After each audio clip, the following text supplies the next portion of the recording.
rocking with the hottest boxing podcast in the land with your host, Coach Malachi Williams. True.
For the thousands in attendance and the millions watching around the world, ladies and gentlemen, let's get ready to rumble!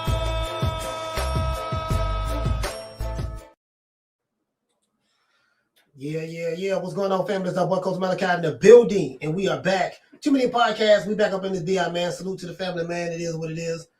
We back up in here. You did. Shout out to everybody in the chat. You know, everybody gonna be rolling in whenever, however, you know. Why is this thing sitting up here up top like that? I'm sitting looking at my damn screen.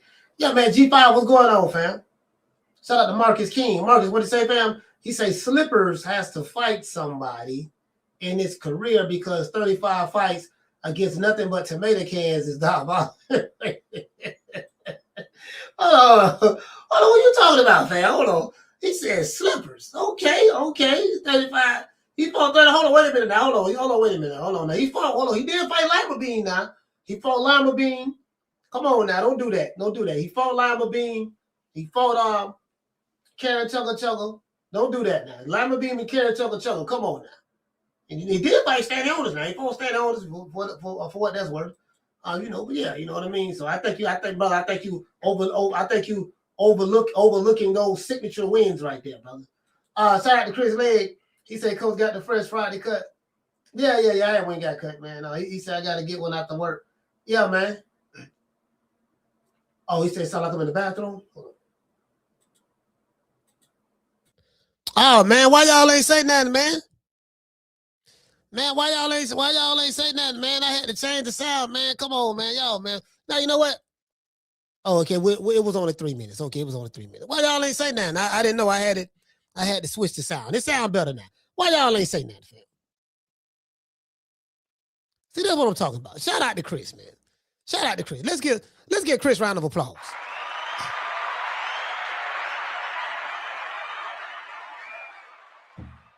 Yeah, man, y'all got to say something, man. Hey, you know. Hey, you know what? I tell y'all what. Since y'all ain't, I tell y'all what. Man, damn all that. I don't want to.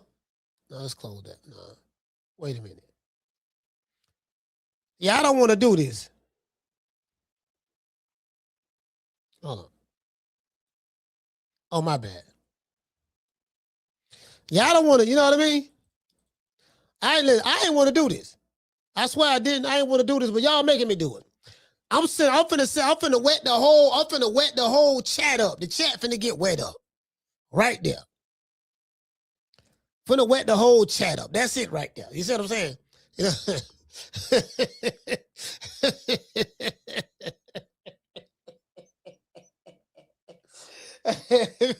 Wet the chat up. Trying to say y'all some gun emoji. Yeah, you know what I'm saying? Yeah. Yeah, I know. Yeah, I know. Yeah. You see what I'm saying? I just gotta, y'all be tripping. Y'all be tripping sometimes, fam. Y'all be tripping sometimes. Hey, boy, I ain't gonna sit here and lie to you, boy. Hey, boy, I smoked this part of like Damn, when did I smoke this? I smoked this probably like at 11 something this morning.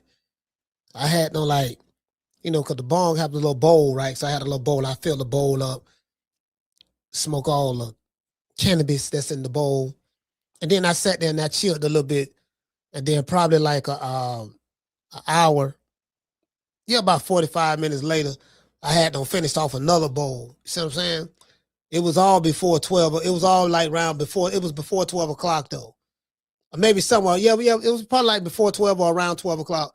Somewhere around that time, fam. And yeah, man, you did.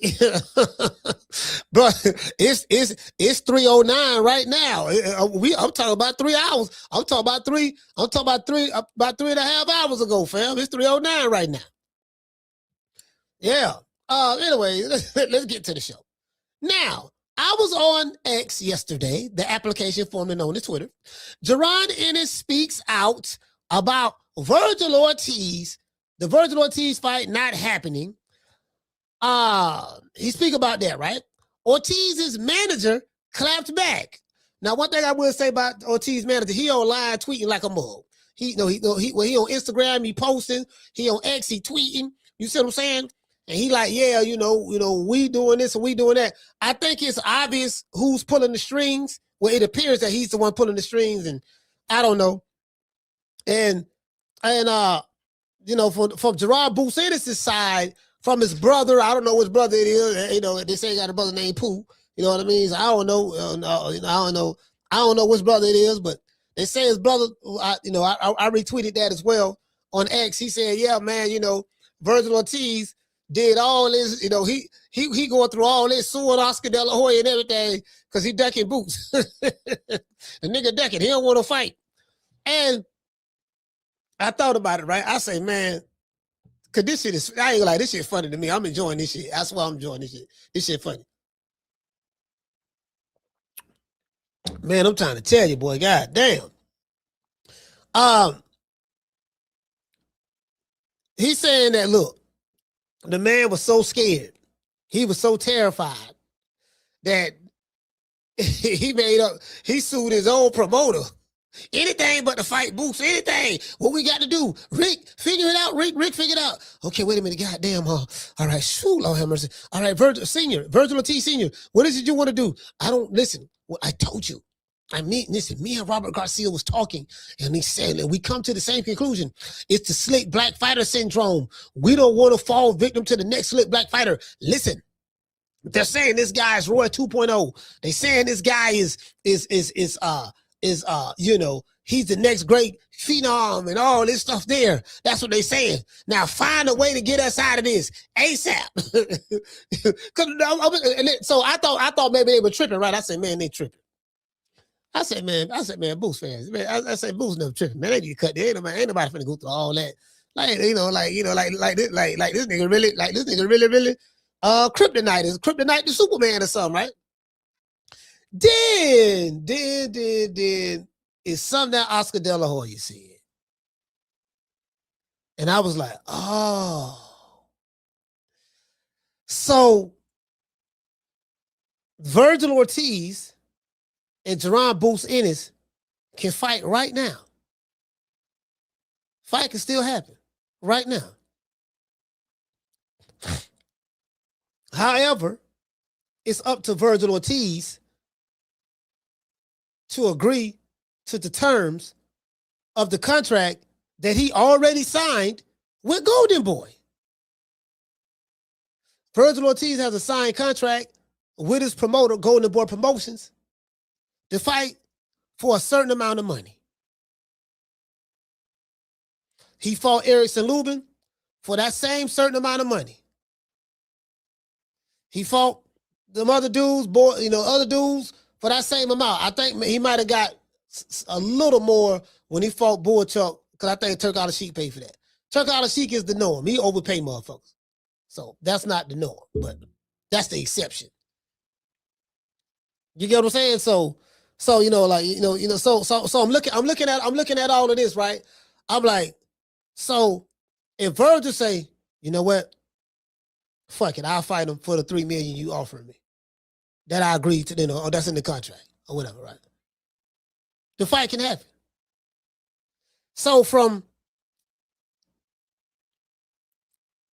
I guess, a Boots Ennis fan's perspective, if you got an opportunity to fight him right now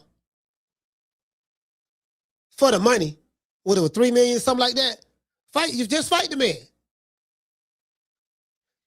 Their position is we want more money to fight him. Apparently, they're recognizing and are acknowledging that this guy is a threat. Because you didn't ask for more money for Erickson Lubin or Lawson or Mighty Mo Hooker or whoever, right? So that's how they looking at it. And I'm like, well, and it's really as simple as that. So when I sit back and look at it like that, I'm like, yeah, but damn, why would he go through spending all this money, going to court and all arbitration and this and that? Like if someone was really, like, is Vergil Ortiz really that scared of Jaron, scared of Boots? Like for me, I'm looking at this, right? Got my head tilted to the side like a curious dog. And I'm like, you know what?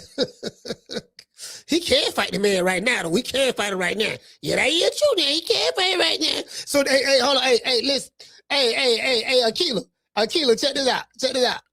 This me having a conversation with myself, trying to rationalize what's going on. Now, you know what, dog? Check this out, dog. Now, Vergil Ortiz, the nigga decking. He man decking, dog. The man decking, he don't want no smoke. Look at man say Boots pulled up, stepped on him, went this crib in Grand Prairie, Texas, stepped in the ring, stepped in the chest in front of his daddy and Robert Garcia and all the Migos out there. When he did that deal, he snatched that boy hard out of his chest, coach. That's what it is. So the man can fight him right now, coach. He can fight him right now. You know what I mean? For the $3 million. That's what this promoter. That's what he agreed to in the contract. That's what the promoter gonna pay him. He can fight him right now, coach. But man, shaking like booty meat, man. He's scared. And then the other side of me, like, but goddamn, wait a minute, man. Hold on, now. Wait, you shoot in there. Wait, are you sure? So this man is gonna spend millions of dollars to fight this case in arbitration, losing money, ain't making no money. Refusing to fight because he said he don't want to fight for a golden boy no more. He going through all of this because he's scared. Yeah, dog, man, scared. Dog, trying to tell you be surprised what a nigga do when a nigga scared.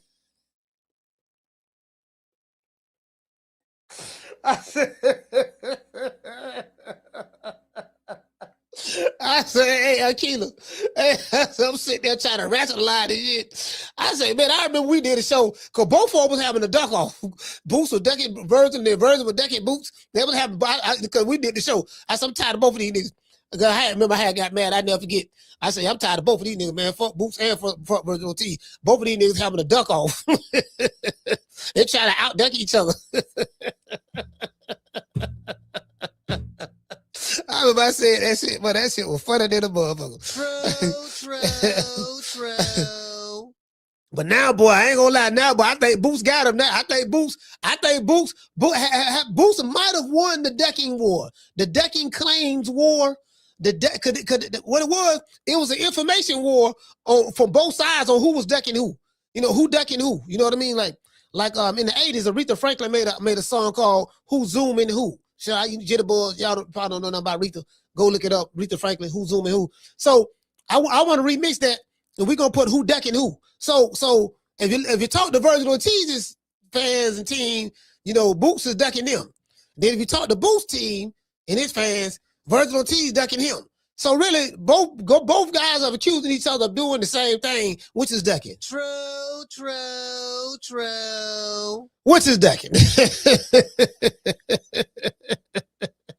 Hey, see, this why I said, dog. See, this why I was mad at Boots. I say, look, fam, once you became a free agent, why did you go re-sign with Eddie Hearn?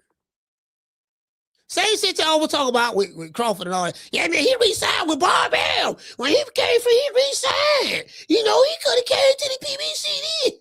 Would have been gonna say that shit. He would have went to the PBC. He'll be like goddamn Floyd right now.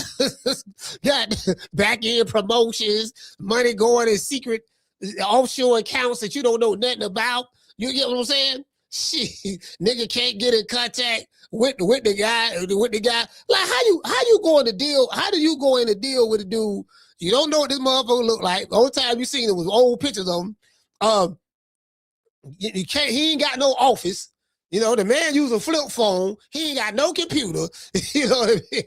You get what I'm saying? He ain't got no new car. He got one of them old cars. That's so you can't track where he go at and stuff like that. I'm like, come on, fam. How you do business with a motherfucker like that? True. You know, if the money ain't right, who do you go to when the money ain't right? You know, hey, look, check this out, baby boy. Look here, man. Y'all was a little short last month. Now, remember that allowance you gave me? Yeah, I remember that. Remember you told me you gonna give me 15 grand? Yeah, you gave me 13. I'm still short too. Oh yeah. You know, something had came up. You know what I mean on the back end, but don't worry about it. You know, we're gonna took that 2 out of that there. What I did, I put that into some junk bonds for you. Don't worry about that. Junk bond. What junk bonds? You know, it's some junk.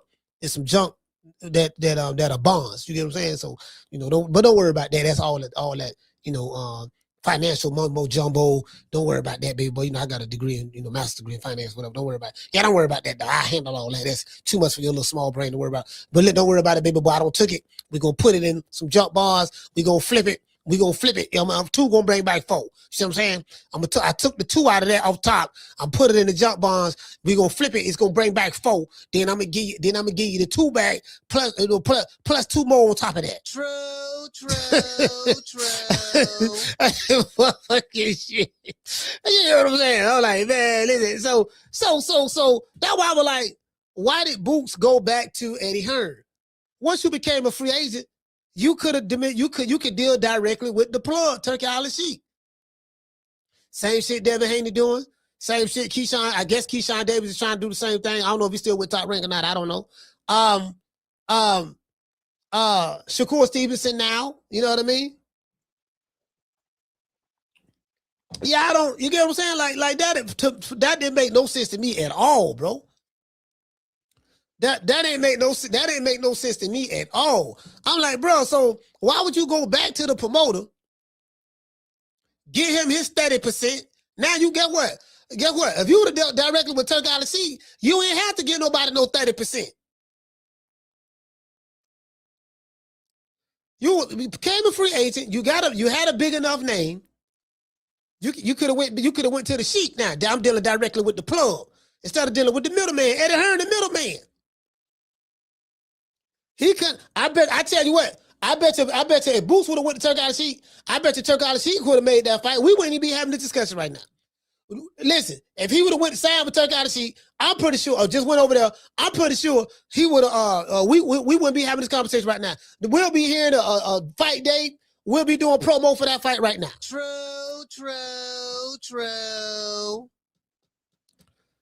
Yeah, I'm pretty sure of that. He done went back to the white man. He done went back to the white man. You know what I mean? Eddie can't deliver. Eddie can't deliver. See, you know what? You know what they need to do? This is what they need to do. They need to just go on over there. Look, mate. Look, check this out, fam. Look. Look, dog. Look, I tell you what. See, I tell you what. I'm going to put this on Boots. This is what Boots need to do. Boots need to go back to Grand Prairie, Texas. Set up a meeting with Vergil Ortiz. Say, look here, baby boy, check this out. Look. I know you're scared. I know you're scared. You see what I'm saying? You know, you've been talking all that shit. I've been quiet. I ain't said nothing. I'm still quiet. I still don't say nothing. You know what I mean? Straight like that. And, you know, but check it out, though, baby boy. Look, I know you're scared. You see what I'm saying?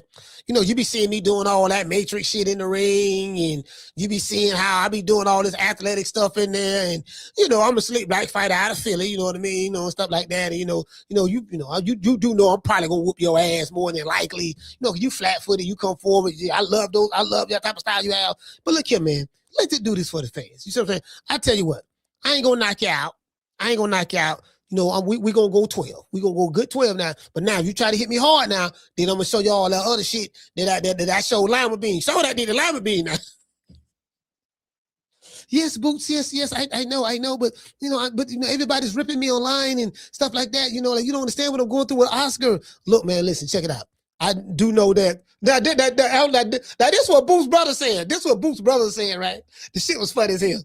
And I do know Boots. This Boots talking to Vergil Ortiz. Yeah, I do know that.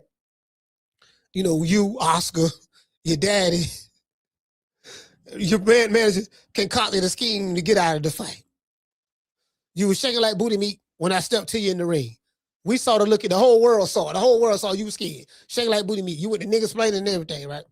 Look here, man. If you don't stand for something, you'll fall for anything.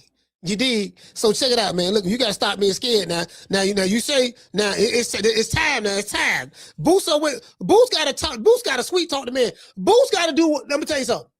Boots gotta do what Bud did to Spence. Boots have to do what Bud did to Spence. Bud got in contact with Spence. Say, look here, baby boy. Let me talk to you. Man, what's that, man? You on wrong side of the street, man. I don't fuck you. Call Al. Hey, man, Arrow, man, look here, man. Let me talk to you, man. Man, what, Bud, what? Man, look, man. You a black brother trying to feed your family, right? Yeah, true. And I'm a black brother trying to feed my family, right? Yeah, true. And yeah, you know, you the big fish, and you know, I'm the little guy that's moving up and stuff like that. And you know, we've had our words in the past. But come on, man. This how Al trying to do me, man.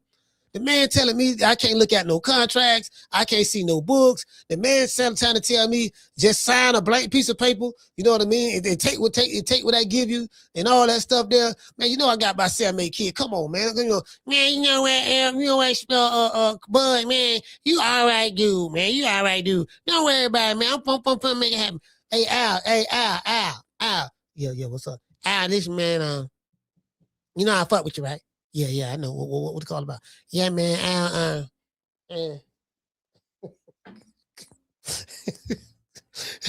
I just got the phone with Terrence. You know, me and Terrence were talking. Terrence who? Terrence who? You know, Terrence Crawford. Oh, that bitch ass nigga. Why you talking to him? Why you calling me? I'm just saying I'm out here. I don't like the nigga. Nigga don't want to submit to my will. Yeah, I know he don't want to submit. Bud, he kind of stuff. Okay, yeah, but what happened? Yeah, man, I'm gonna make that fight happen.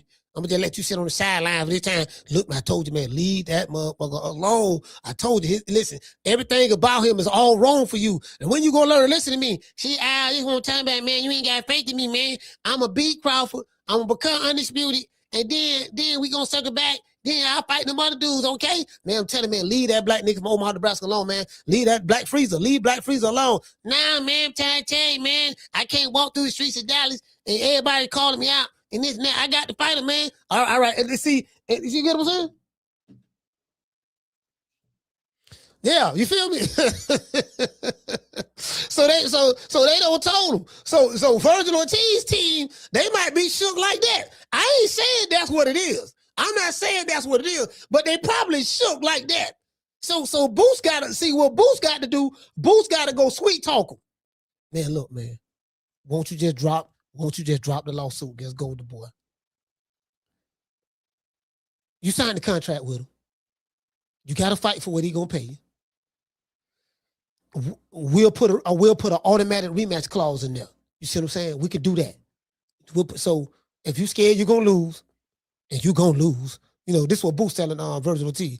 You scared you're gonna lose, we just put the rematch clause in there, man, and all that matrix shit you saw me doing to Lima Bean and stuff you saw me doing to Lima Bean and Karen Chugga and KCO Clayton, all those guys I whooped up. I promise you, I won't do none of that stuff against you. True. Yeah, see, Boots got to go talk to him. That's what he got to go do. He got to go talk to him, fam. He got to go talk to him.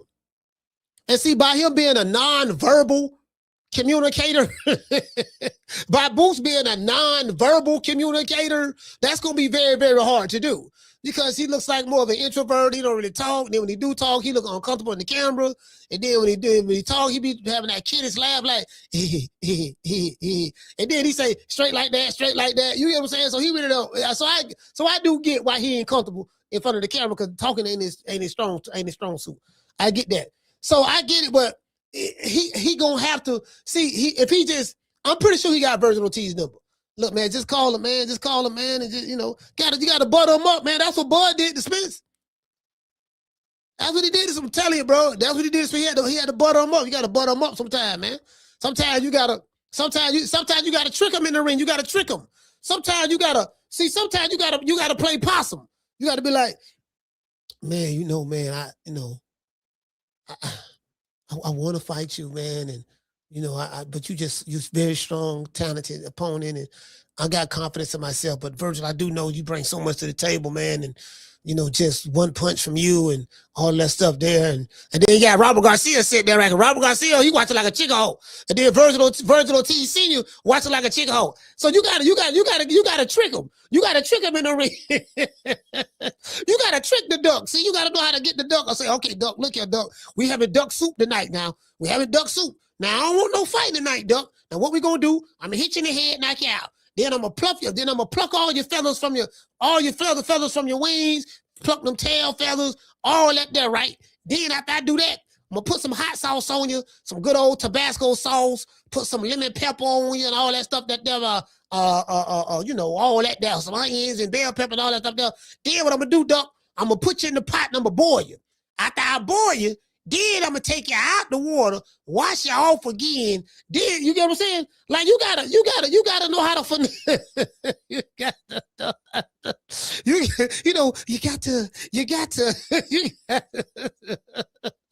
see, you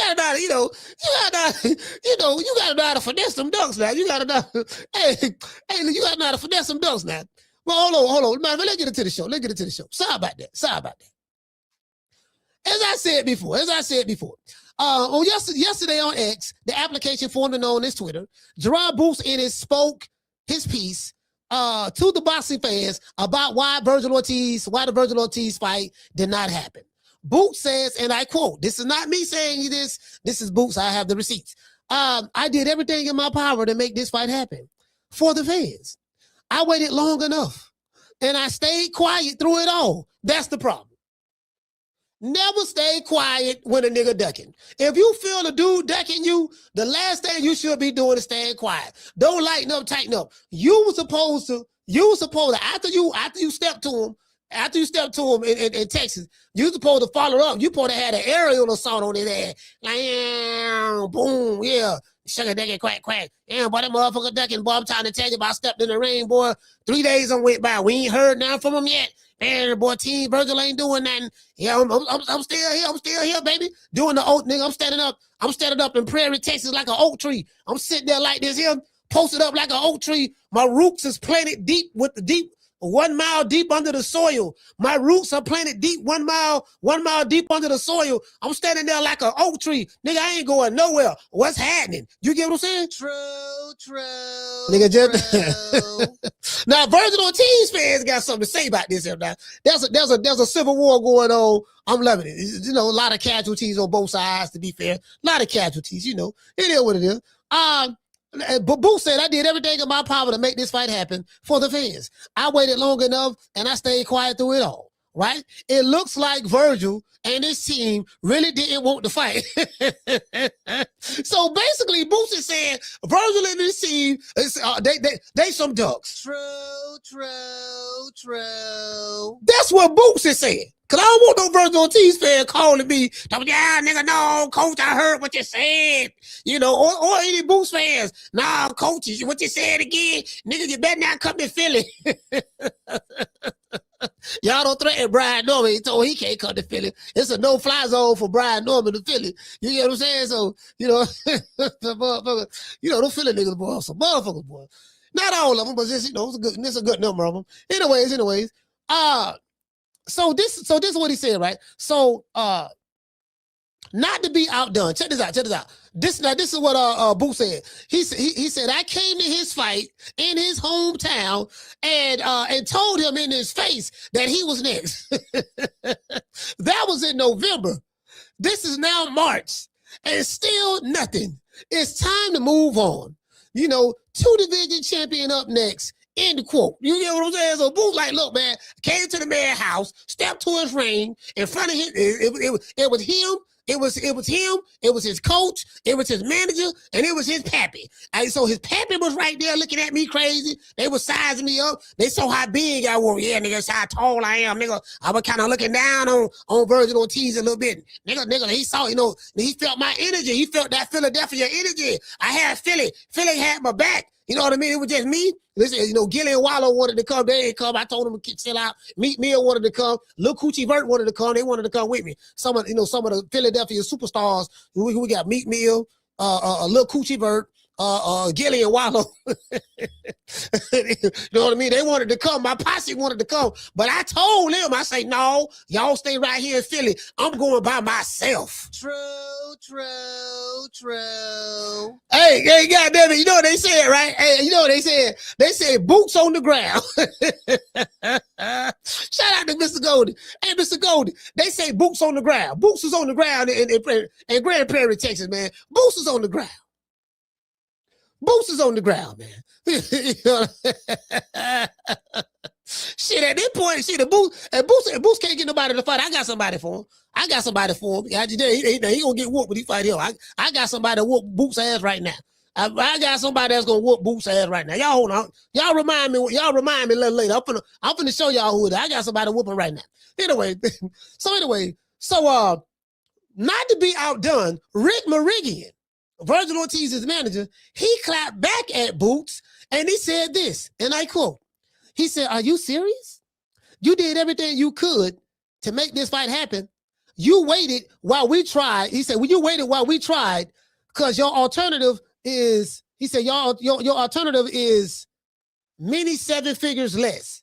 So his writing is terrible. So basically what he's trying to say is, you're trying to say you did everything in your power to make this fight happen. So Rick Mirigian is blaming is blaming Boots for why this fight is not happening. He's blaming Boots, right? But let me elaborate even more. He's saying that the reason why you want to make this fight now, because the alternative, you're going to be making 7 figures less, meaning a lot less money. You turned down the fight twice. This is what Rick Mirigian is saying.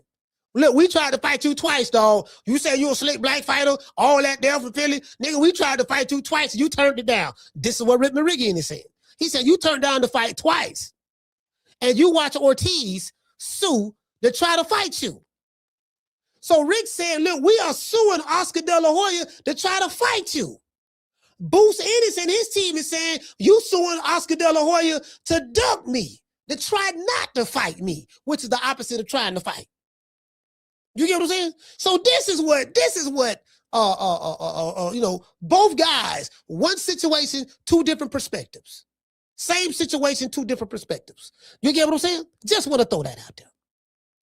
Now, so he said now again a 3rd time and do everything he could, ? Really? ?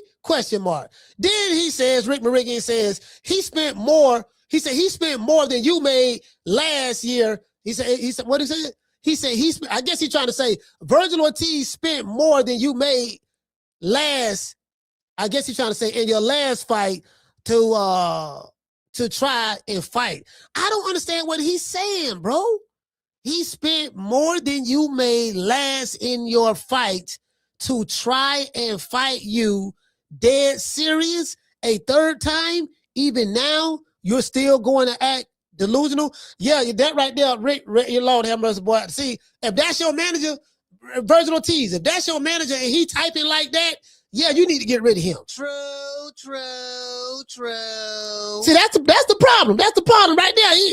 Man don't know how to type and spell and shit. Don't know how to put words together. Anyways, Rick Mirigian says, and I quote, I continue. He said, Ortiz didn't turn the fight down, right?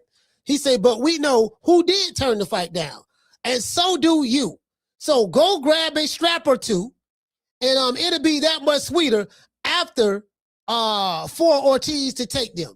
So I guess he tried to say, hey, go ahead and get some belts, and it'll be that much sweeter, for Ortiz to take your belt. So, okay, let's stop right there. Vergil Ortiz has never won a belt since he's been a pro. Well, put it this way. He's never won a major sanctioned body title. I'll say that.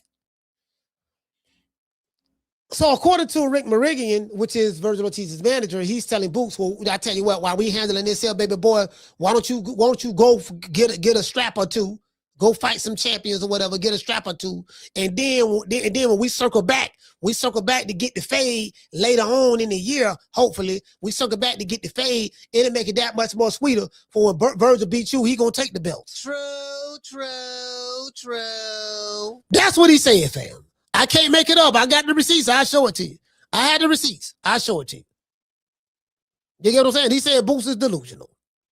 He said, Ortiz didn't turn the fight down. Go grab some straps and see what's up. He said, I need one. He said, I need one of your guardian. He said, I need one of your guardian angels because she's working overtime protecting you. 57 wins against Geno's Steaks. I guess I'd say Philly cheesesteaks. He said Geno Steaks employees after work. He said Boots, and he said, that's what he said. He said, I need one of your guardian angels. He said, because your guardian angel is working overtime to protect you from Vergil Ortiz. True.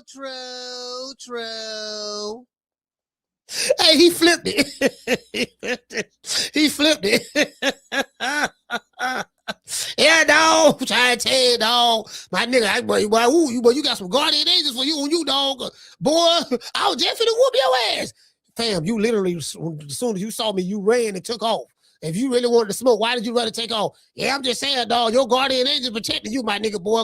Boy, I was finna float like a butterfly, sling like a bee on your ass. I'm finna knock your ass out, dog. I swear to God, I'm finna whoop you, dog. Well, if you were gonna whoop me, why did you run? Nigga, I'm just saying, dog, the guardian angel protecting you, dog. You said, he said he done flipped it. I said, damn. I said, okay, all right, okay, okay, all right, I see what he did here, I see what he did here. So he said Ortiz is the only fighter you can name that put up real money of his own to try and fight a guy at all costs that you can't name another fighter in the last 50 years. Who Floyd could not, he said Floyd Mayweather could not even do this, what Vergil Ortiz is trying to do in order to fight you. He said, don't worry. We would be out in about anywhere between 90 and 120 days and catch you. He said, catch you for a Christmas showdown or something, or you can believe our ex-promoter. You see what I'm saying? Because of Oscar De La Hoya is saying that it's going to be years before the arbitration gets settled. So this dude writing is terrible. I'm not reading bad. I'm telling you, this shit terrible, bro. Like the way he had his sentences structured and stuff like that, I'm reading it exactly how he wrote it. Run-on sentences, like spots where it should be a period, there are no periods. Spots where there should be a comma, there are no commas. Like, bro, just the punctuation. It's a punctuated less. Like, it's just a bunch of mumbo jumbo. True. I said, well, shit, that's the problem right there. The motherfucker can't read. Motherfucker can't read. That's the problem right there. He can't read, he can't write, dog. Man can't read and write. See what I'm saying? Like, this the problem, dog. You got to get somebody who can read. God damn, or at least write. You know what I mean? Anyways. Rick Mirigian says someone should remind you, someone should remind him that the real case he thought he won starts now and is around the corner. These people are just clowns ruining the sport of boxing. End quote. Let's see, and let's look at the comment section to see what both posts in order to see what the people have to say. Let's give everybody a chat round of applause. Yeah.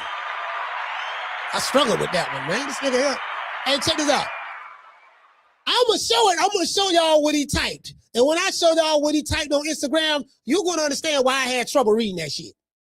My nigga, it's like it's one big doggone just paragraph. It's like 5 paragraphs put together. It's just run-on sentences. Sometimes there's a period. Sometimes it's not. Lowercase letters when it should be an uppercase letter. And after the period, bro, it's crazy, bro. True. Yeah, I'm like, yeah, man, that's the problem, fam. That's the problem.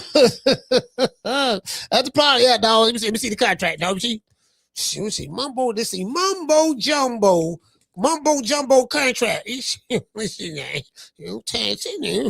minute, I'm talking about this shit. Mumbo jumbo. I don't understand what this motherfucker talking about. Everybody know I'm the A side. I'm the A side. So he ain't say he want 20%. That's 20% too much. He don't put budget. See? You know what I'm saying? We fought the better competition. And he ducked the fight twice. Now he trying to flip it and make it look like we ducking. No, hey, Rick, go out there and let him know that he ducked first. No, he ducked first, dog. You know what I mean? He ducked first. I ducked second. Then he ducked third. You know what I'm saying? And then he tried to say I'm ducking fourth, but I ain't ducking fourth. I'm suing Oscar. Hey, Lee, man, look here, man. Lee, I'm going to show it to you right now. Lee. Lee, let me show it to you. Before I show it to you, I want to dedicate this show to the hood. I want to thank the whole hood who came out here. I love y'all. I did this for the hood. Y'all know I beat that boy. Hey, this one here for the hood. This show here for the hood. If another show ain't for the hood, it's going to be this show right here. Hey. Yeah. Oh, that look good.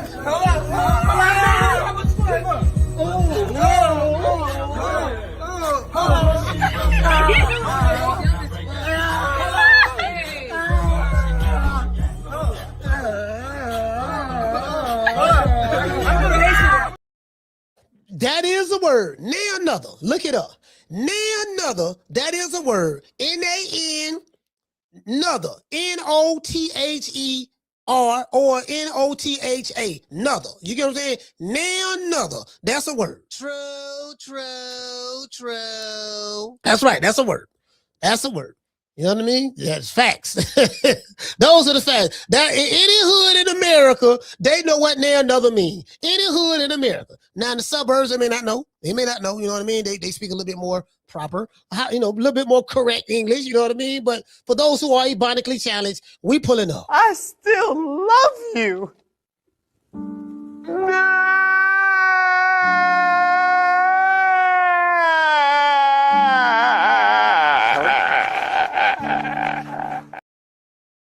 And another thing, Boots, since you ain't got nobody to fight, listen, where my niggas from Philly at? Every nigga from Philly, since y'all thinking everybody decking Boots, I got somebody right now that's gonna put paws on Boots right now. Oh, pussy ass nigga, what's going on, boy? I'm telling you, boy, I'm knock your fuck ass out, boy. Blow for blow, pound for pound, nigga. I got the title, nigga. I'm telling you, boy, finna knock one of you what kind of niggas out. Nigga, I got these hands, nigga. I'm throwing them paws at that nigga, finna knock your ass down again, nigga. Get your ass back up, nigga. Don't run, nigga. I'm telling you, boy, I want all the smoke. Nigga, I'm throwing them paws, nigga. I'm putting them hands on you, nigga. I told you what I'm gonna do to you, nigga. Catch you with the check left hook, nigga. I told you, boy, pound for pound, nigga. I'm the best. This more action than any Devin Haney fight.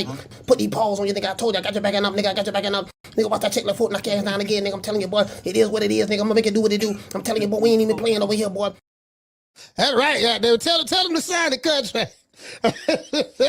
hey, look here, man. Hey, look, tell them to sign the contract. Nigga ducking. Hippity want the smoke right now. We ain't ducking no smoke. Nick Sack Promotions is on and popping. And we willing to come to fit. Hey, who was you, pimp? Hey, what the fuck? What the Get your fuck? motherfucking, hey, that nigga squeezing me. Get player. that freak ass nigga up You out ain't hear my nigga say back the fuck up, dude? Yeah. And we willing to come to fit. Get out my face. Don't need nothing you got no more. Don't need no hair's been messing up my corner. And you better get that bad look off your face before I knock it off. Facts. And we willing to come to fit. You see what I'm saying? Shout out to IT Bail Bonds. Sitting in the county jail right now for child support, driving on a suspended license, or a missed court date? Don't even trip. I made one phone call to IT Bail Bonds and they had me out the same day. No judgment, no games, just real people who move fast. If you or a loved one is locked up in the city of Tampa, call IT Bail Bonds at 813-231-2663. IT Bail Bonds is located at 6201 East Hillsborough Avenue, Tampa, Florida, 33610. IT bail bonds. When freedom is on the line, call IT. Now I know, now Hibbity might be pillow fisted.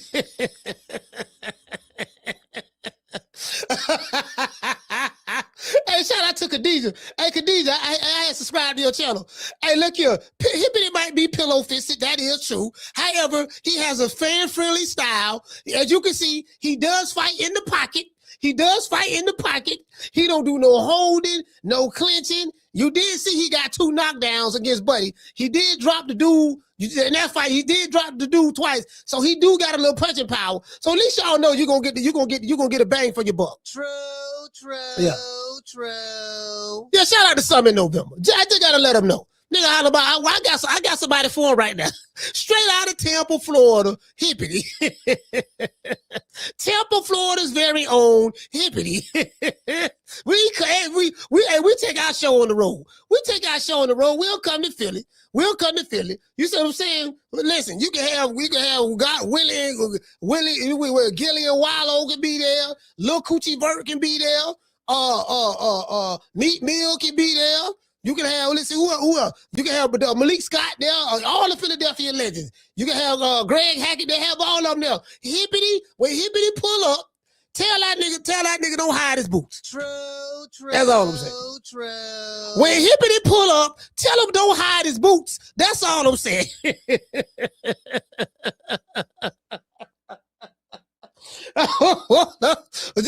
just wanna give y'all another sample of what you're gonna get. I'm gonna give you another sample of what you're gonna get. Oh, pussy ass nigga, what's going on, boy? I'm telling you, boy, I'm knock your fuck ass out, boy. Blow for blow, pound for pound, nigga. I got the title, nigga. I'm telling you, boy, finna knock one of you what kind of niggas out. Nigga, I got these hands, nigga. I'm throwing them paws at that nigga, finna knock your ass down again, nigga. Get your ass back up, nigga. Don't run, nigga. I'm telling you, boy, I want all the smoke, nigga. I'm throwing them paws, nigga. I'm putting them hands on you, nigga. I told you what I'm gonna do to you, nigga. Catch you with the check left hook, nigga. I told you, boy, pound for pound, nigga. I'm the best. This more action than any Devin Haney fight. Put these paws on you, nigga. I told you, I got you backing up, nigga. Nigga, watch that check left foot, knock your ass down again, nigga. I'm telling you, boy, it is what it is, nigga. I'm gonna make it do what it do. I'm telling you, boy, we ain't even playing over here, boy. Fan-friendly style. You know what I'm saying? Hey, man, we finna get ready. Hold on, I'm finna get ready to show this video, fam. Sitting in the county jail right now for child support, driving on a suspended license, or a missed court date? Don't even trip. I made one phone call to IT bail bonds, and they had me out the same day. No judgment, no games, just real people who move fast. If you or a loved one is locked up in the city of Tampa, call IT bail bonds at 813-231-2663. IT bail bonds is located at 6201 East Hillsborough Avenue, Tampa, Florida, 33610. IT bail bonds. When freedom is on the line, call IT. All right, let's go. Hold on, let's go over here. Boots say I'm tired of this shit. Dog. Boots say I'm tired of this shit, dog. I told dog, man, this whole ass told you, dog. All right, so I retweeted this. I retweet a lot of stuff I like to look at. You know what I mean? That I probably want to look at and see if I, see what they're talking about. So this is Jaron Boots in this, right? Boots says, I did everything in my power to make this fight happen for the fans. I waited long enough, and I stayed quiet through it all. It looks like Vergil or his team really didn't want to fight. I came to his fight in his hometown and told him that he was next. That was in November. It's now March, and still nothing. It's time to move on. To division champ up next. I told y'all the truth was going to come to light, and guess what? Your Vergil Ortiz is ducking. True. As you guys can see, it got 332,000 views on X. Now again, this what he said. Now let's see what the people talk about. Punch Drunk made a post. He said 7 years ago, I've been talking about this fight. The time is now. So he's talking about Boots and Kelly. All right. Anyways, according to Boxing says, didn't you dunk Vergil to fight Lima B? He say, don't you dare try to insinuate someone dunked you. Nobody is afraid of you, dude. You're happy that you don't have to fight him. Bro, so this dude right here, what my Philadelphia fans at? What are Jaron Boots and his fans at? Where y'all at? Because y'all got to come online and defend defend Boots' honor, because this guy right here say, don't you dare, Boots Ennis, insinuate that someone ducked you. Vergil is not a duck. Vergil Ortiz is not afraid of you, buddy. He say, you're just happy that you don't have to fight Vergil. So that's what this guy said, right? He said it passionately too. This guy say, force your promoter to make the Kelly fight. All right. Brendan Taylor. Okay, this BT right here, some BT Sports. Shout out to BT. BT says, he said this all could have been avoided by either accepting the Vergil fight when Turkey made the offer. That's A. B. Fighting Bakram instead of the Angolian animal. That's B. C. Staying at 147 like you said you would and fight Brian Norman Jr. That being said, all is forgiven. Go make great fights. So this is what BT said. All right. He said Boots could have avoided this. Now this guy right here, hold on, as a matter of fact, my bad, y'all, my bad. I gotta switch it that way. Now this guy right here says, he says, there's more food out there for you, champ. Go get the next fights. We want to see you back in the ring. This guy, pound for pound, said the new Floyd. So he's saying that Boots is the new Floyd. All right. This guy says, fight Josh Kelly, easy to make. This guy, Texas Made, says, but you did duck the first time the fight was offered by Turkey. He said he was going to pay for the fight, but you said you wanted to get all of the belts at 147, which you didn't. He said, then you said you needed 2 tune-ups to fight at 154. Now, Turkey is not interested and no money. He said, now he duck. All right. So as you can see, you got Gerard Boots and his fans, defenders, and Vergil Ortiz fans, defenders, are on the line, on this post, going at each other's necks, defending their guy, as you can see. This guy right here said, with that being said, Xander Zayas, Kelly, or Fundora. This guy say, fight Charlo, fam. You know what? All roads might be leading to Charlo for old buddy. Charlo don't look like a bad option now. This guy say, don't let Kelly take your food, bro. Yeah, because Kelly and Xander Zayas is planning a unification. All right. This guy say, that's true on your part, but what happened here when Turkey said you wanted a tune-up? You could have had the fight already happen now, both you, but I want y'all to look at this shit. He said, that's true on your part, but what happened here when Turkey said you wanted a tune-up could have already happened now, both waited long enough. Lord have mercy. True. Man, bro, Lord, I don't lost 2 brain cells trying to read this. Okay, here you go right here. Let's repost this. Matter of fact, hold on. Let's repost this. So. But as a Ennis, this is the first time between me and he doing business. He asked to go to 154 and have tune-up fight first. I am not charity. Go do it with Eddie, the tune-up fight. And if you're ready, you will have in my side a lot of people waiting for you. You understand me? But hey, I remember that. Nah, dog, you say you want a tune-up fight. Go. No, you go back with Eddie and get the tune-up fights. And then when you finish with Eddie and when you want to have a real fight, you come back over here and holler at me. And then you know the crazy part about it? He went and re-signed with Eddie Hearn. True. So it kind of make him look you get what I'm saying? It kind of make him look kind of crazy on that aspect. So, but anyways, yeah, I remember that. So, but as you can see, this is what the people talk about. Now, let's go over here to Rick Mirigian, Vergil Ortiz's manager. All right, hold on, let's go over here. All right, as you guys can see right here, this Rick Mirigian, Vergil Ortiz's manager's post. But let me see, can I blow it up? Because I want y'all to see this. This what I was trying to read to y'all earlier in when the opening monologue. Do you see how all this shit is jumbled together? Do you guys see this here? Let's read this together. Let's try. Try not to lose any brain cells. You serious? Question mark.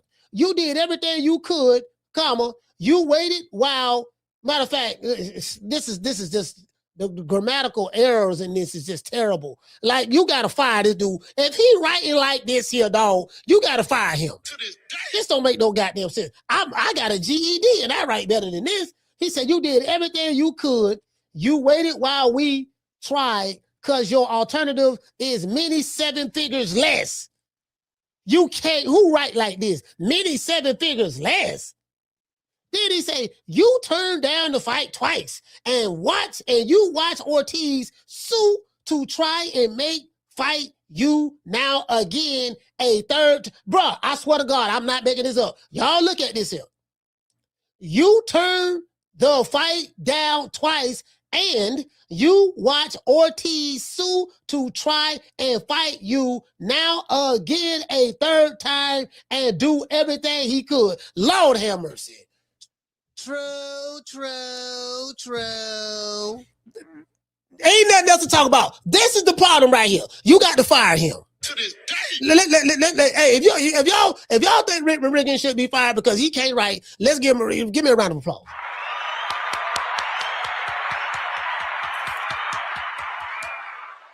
The man can't write. The man can't write. That's all I'm saying, Phil. You know, this ain't no shade. This ain't no shade. I'm showing y'all the receipts. This is receipts. This is why I was having difficulty reading my opening monologue. Anyways, he said, really? He spent more than you. Check this out. He spent more than you. He meant to say he spent more than you. THAN, not than you. Lord have mercy.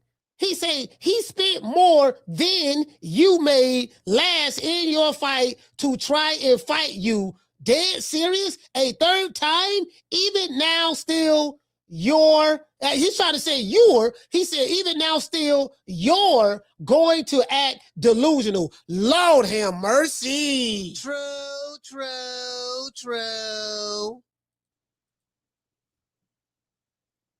This man write like he in the 3rd grade, fam. This 3rd grade writing.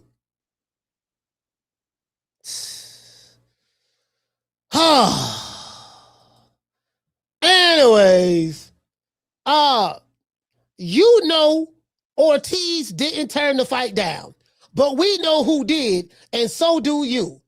Eyeball emojis. They got the eyeball emoji. I hit him with the eyeball emoji, dog, to let him know I was looking at him. He said, grab a strap or two. Will be that much sweeter. What the heck? He said, grab a strap or two will be that much sweeter after for Ortiz to take them. Bro, am I tripping? Go grab a strap or two will be that much sweeter after for Ortiz to take them. Oh, I'm losing brain cells. I need one of your guardian angels because she working overtime protecting your 57 wins against Geno Steaks employees after work. He said boots fighting Geno Steak employees. He said Ortiz, the only fighter you can name that put up real money of his own to try and fight a guy at all costs, that you can't name another in the last 50 years who has Floyd. He said, who has Floyd would not even have done this to fight Manny back in the day? Laughing emojis. Don't worry, we will be out 90 to 120 days and catch you for a Christmas showdown or something, or you can believe, he said, or something, or you can believe our ex-promoter, and it would be like Mikey Garcia and take years. Someone should remind him the real case he thought he won starts now is around the corner. These people are just clowns ruining the sport of boxing. Man, this nigga got to be fired. Now he got to go. I got a headache. Oh, yeah, I see what the problem is. Yeah, I see what it is. You know what I mean? Just based on me losing brain cells, trying to read that goddamn, yeah, dog, the man, look here, man, he got to go. Now, let's see what the people talk about. Let's see. Two-tone superstars here. He said, we just want to see the fight at this point. Both guys are not getting younger, and that prime comes and goes. Better take advantage of it while you can. Team Vergil all the way. Just tired of the BS, back and forth, no action. All right, so this guy say Team Vergil all the way. This guy say Team Vergil all the way. All right. This dude say, honestly, for those that paid attention, you guys tried any and everything to make the fight, given the circumstances with Golden Boy Promotions. I like Boots too, but he's missing a lot of context here. I guess he's trying to say, he said, I do genuinely think both guys want to fight. So I bet we'll see this later on this year. He's optimistic. This guy says, hopefully it happens later this year. Make it happen, Rick. This guy say, move on, keep active, and get a belt. No more fights for Vergil, if not a belt. He said, gotta make it. Now, this is the thing. Now, this what got me. Rick Mirigian says, yeah, man, well, what you need to do, dog, go ahead and get a strap or two, and that'll make things a whole lot more better so when Vergil can come beat you and take him. So you want Boots. So now, y'all remember this? You want Boots to go do the heavy lifting. Boots doing the heavy lifting. Boots don't came to your division, dog. He fighting champions. He getting belts. You ain't got a belt yet. Boots doing the heavy lifting. He the A-side. True. That's what they gonna say. Boots doing the heavy lifting. Because if he going to get the belts, that's what they said with Errol Spence. Did they say that was Spence? Spence got 3 belts. He got 1. Spence did the heavy lifting. Spence did the heavy lifting. You see what I'm saying? So that's what they're going to say. They're going to hit him. I'm telling you, bro. I'm telling you. Fam, like, so, okay, Boots got to go get some belts. Fuck it. Now, Boots... Now Boots got to go get some belts. All right, go get some belts. God damn. All right. Seem like the goalpost being moved, but that's okay. You know, we should be used to it by now. Anyway, this guy say, make the fight. The sport is dying on your watch. This guy say, Boots happy he can fight Rashidi. He don't want a real fighter in front of him. He don't want a real fighter, huh? Hey, woman. Listen here. Since your old man ain't got no heart, maybe you'd like to see a real man. I bet you stay up late every night dreaming you had a real man, don't you? I tell you what, bring your pretty little self over to my apartment tonight, and I'll show you a real man. Yeah, you get what I'm saying, you know, so it is what it is. So this guy say Boots is happy he get here and get the fight. He happy, he relieved. So this guy says, F Boots. The duck Vergil don't need him. He say F Boots, F Boots the duck. So now you know what? Check this out. He's trying to say F Boots the duck. He should have had comma. Vergil don't need him. When you don't put punctuations in sentences, you can misread the sentence. He's trying to say F Boots the duck. He's calling Boots the duck. And then, you know, man, I'm trying to, that got to be Rick Mirigian. He must be some kid in Rick Mirigian. This guy say Timberland Boots. All right. Yeah, so the people over there. So you guys see what's going on. Vergil Ortiz's team, his supporters are saying one thing, and then Boots' team is so there's a digital civil war going on the line. You know what I mean? Now I will say this here. I gotta say this for Jaron Boots and his fans. It ain't looking good for y'all. I'm gonna tell you why it ain't looking good for y'all. It's gonna be very hard to try to get somebody to get in the ring and fight Boots. Because Eddie Hearn ain't paying nobody. How do I know? We know Jaron Boots in his last fight, he fought Lima Bean, right? His name is Wisma Lima. I called him Lima Bean. Lima Bean, right? And you guys learned breaking news on this show. Do you guys remember when I interviewed Jaleel Hackett? And we was talking about Lima Bean, and Jaleel Hackett said, yeah, man, I'm the one told Eddie Hearn them about Lima Bean. I said, what? He said, yeah, because he said I had to moved up to 154, and I wanted to fight somebody who had a belt, and I couldn't get any of the other guys who wouldn't fight me. So I found this dude named Wisma Lima out of Germany. He got the IBO title. Listen, the exclusive broke right here on this show. He said, so I reached out to Team Eddie Hearn. He didn't want to throw Eddie under the bus. He said, I reached out to them and they told me, no, don't worry about it. No, don't worry about him. He ain't really worth your time. Lima ain't worth your time. You know, we'll look him up, but we ain't really worth your time. Don't worry about it. We got something better for you. And they said, Boots was fighting him. True. Hey, listen, he stole Jaleel Hackett cherry pick. That was Jaleel Hackett fight right there. Jaleel Hackett could have been the IBO champ right now. They didn't even know nothing about Lima Bean.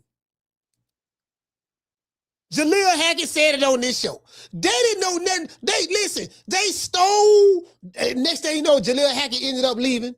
He ended up doing what he did. He ended up leaving. Yeah, he ended up leaving Matchroom. And then now he over there with Zuffa. You see what I'm saying? Getting paid good. He getting paid good. That was hey, Big Mason. Shout out to Big Mason. Mason, that was Jaleel Hackett cherry. Hey, Boots. Yeah, what's up, boy? I got something for you, boy. What's that? You finna be a 2-division world champion. How? Listen, we got the IBO champ. We got the IBO champ, Lima Bean from Germany. Lima Bean, IBO. What's that? You never heard of IBO belt? Yeah, the IBO belt been around a long time, dog. Yeah, I think James Tony had the IBO title. Quite a few people had the IBO belt, dog. Yeah, you know Anthony Joshua as of late. You see what I'm saying? Yeah, the IBO. Yeah, check it out, baby boy. Look at now. We gonna bring him over from Germany. You know what I mean? Now I'm gonna tell y'all what I'm gonna say. They're going to have problems trying to get Boots to fight these top guys. Eddie Hearn don't like to pay. How do I know? After the fight, when Boots beat Lima Bean, what did they show? They showed Boots in the locker room. They showed Lima Bean in the locker room, and Boots paid that man with 2 Philly cheesesteaks. True. They paid the man with 2 Philly cheesesteaks on camera in front of everybody. So if I'm a fighter and I get a call,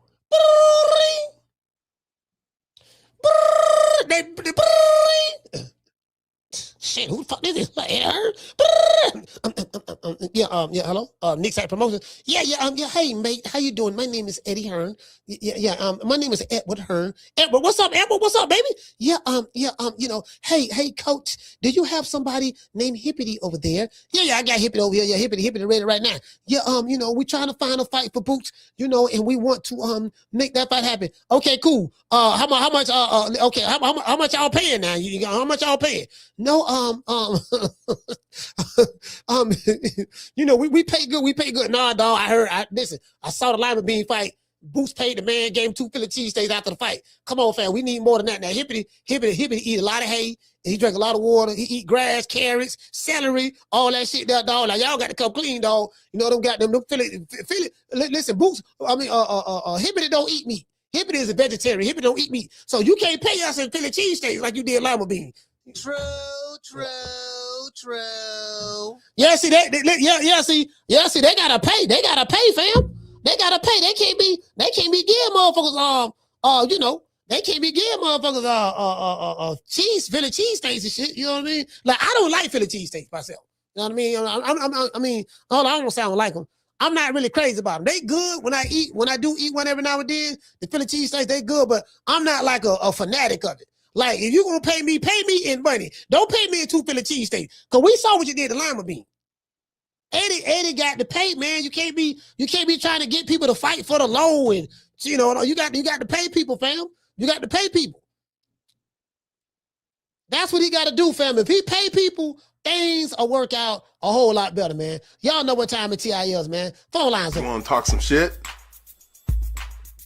Call me. Start some shit, bitch. Sup, fool? You gonna talk shit about me, homie? Where you from? Hundreds of niggas is waiting for your motherfucking call, and they all talking shit about you right now. Call the coach at 530-494-9636. We waiting on your bitch ass. Hey, I'm looking at how Boots looking at him. Boots looking at him like Boots in the ring with him. Boots in the ring with him. Boots on the ground. Hey, that should have been a whole. Listen, man, listen. I gotta stop getting these dude game.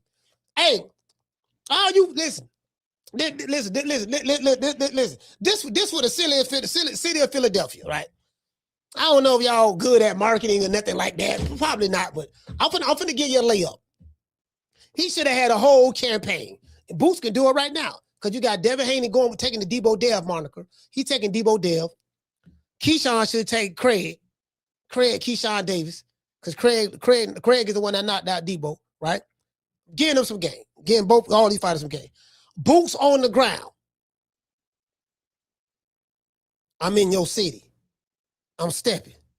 I want to fight you next. What's up? You get what I'm saying? He don't put boots on the ground in Grand Prairie. That fight ain't work out. That fight ain't work out. He don't put boots on the ground right there, right? In Texas. So that's what he got to do. Boots on the ground campaign. Now, as I said before, he need a name, bro. Jamel Charlo. Yeah, I mean, he got Kelly. He got Kelly over there, right? Yeah, we got Kelly over there. But Kelly finna fight Xander Zayas. He want to fight Xander Zayas, so I don't know, bro. I don't know. And listen, see, I'm gonna tell you why. I'm really kind of like perplexed. I'm perplexed because Eddie has been unable to. Damn, man, like Eddie. I don't think Eddie's been unable to really get this boy some big name fight. He's been unable to do it. So that's why I was like, man, Boots shouldn't have re-signed with him. You could do, you're a free agent. Like, why are you voluntarily splitting your money with a promoter? Getting him 30%. Hell, you could have kept that 30% dealing directly with the plug. So I don't know, man. I don't know. You know what I mean? I don't know, bro. Like, shout out to Aquila. All I'm saying is this. Hey, what did it say? Hitman 42 say legendary belt. Yeah, the IBO, baby. The IBO. That was Jaleel Hackett's cherry. Shout out to Chucky. Hey, okay. Dropping that quarter over. Bam, dub on your boy. Hey, Leroy. Super chat received. Playtime's over, boy. Chucky say Boots, Shakur, Debo Dev, Bam, Mason, and Benavidez, the Mexican monster. Put some respect on his name. He say are the only current fighters fighting for all. Or you're fighting for Hall of Fame legacy. You have your respect. You have to respect them for that. I get you trying to say yo respect. Oh, yo respect them for that. Okay. Shout out to the one, Mr. Ham. Hey, okay. Dropping that quarter over. Bam, dub on your boy. Hey, Leroy. Super chat received. Playtime's over, boy. He say, Coach, you did your best reading Ortiz's Hooked on Phonics non-graduate of a trainer's post. No, you know what? That was his manager. Hey, Ham, that's his manager. They're trying to do the 52 fake out on Boots. That had to be. Hold on, cause some Boots fans feel like, yeah, that was a last resort, dog. Like when Boots hit the ground, when Boots pulled up by himself, there was nobody in Philly in sight. It was just Boots and Eddie Hearn, and he was the only. He stepped in there by himself, in the rain. You see what I'm saying? Hey, they had a change of heart. Coach. They saw how big he was. Yeah, man, Boots is kind of big, man. I don't know about this version that. This ain't no Harrison Lubin. This ain't Harrison Lubin now. This dude right here now. He got it all now. They say he Roy 2.0. You ever seen Roy Jones fight before? Yeah, man. They say he the 2.0 version of him. You see what I'm saying? And he's a switch hitter. He's a switch hitter too, like Crawford, man. So you got to worry about the switch hitting. You got to worry about the Roy 2.0. You see what I'm saying? So I don't know now what we got to do now. What are we going to do? I tell you what. So now, according to Boots fans, now this ain't according to me. According to Boots fans, they say this is a conspiracy. Hey, it's a conspiracy. They colluding against Boots. They are colluding against Boots to deny Boots, of the right to show the world how great he is. They are colluding against Boots. We must internalize the flatulation of the matter by transmitting the effervescence of the Indonesian proximity in order to further segregate, to preclude on the issue of world domination would only circumvent, circumcise the revelation that reflects the aphrodisiac symptoms which now perpetrates the Jericho's activation. There's a collusion. As a matter of fact, you know, let me go ahead and do this. Let me go ahead and do this for the audience. I'm gonna do this one for the audience. You know what I mean? I gotta do this here for those who don't know.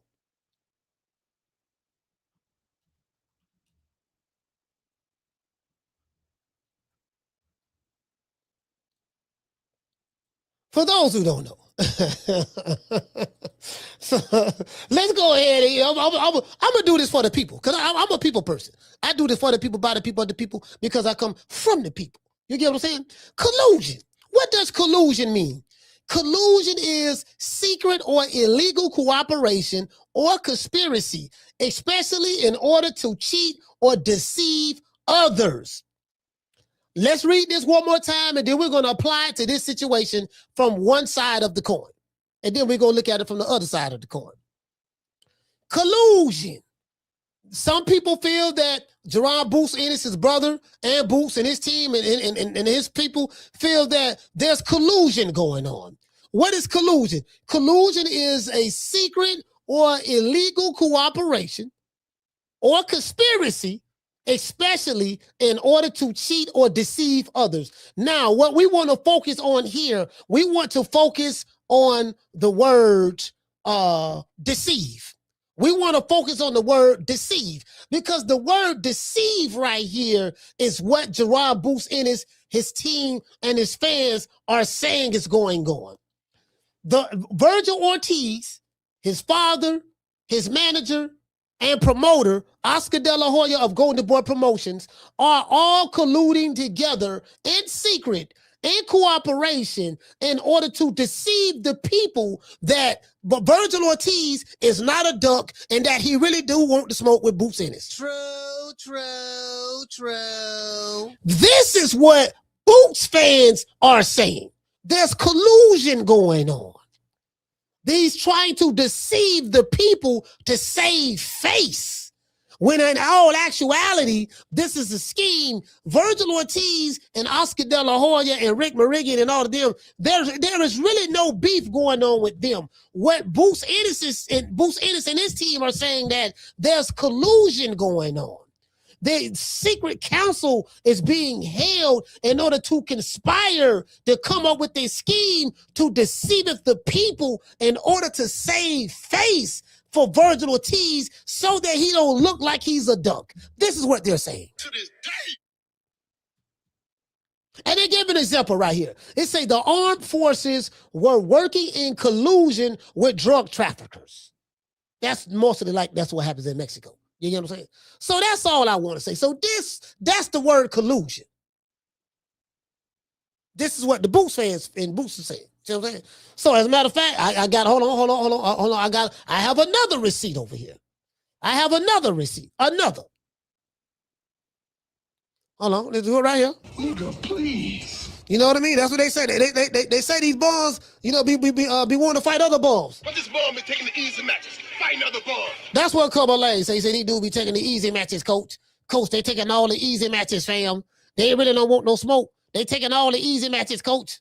You know, we trying to fight, coach. We trying to fight, coach. They taking all the easy matches, tricking the people, coach. All right, that's Boots right there.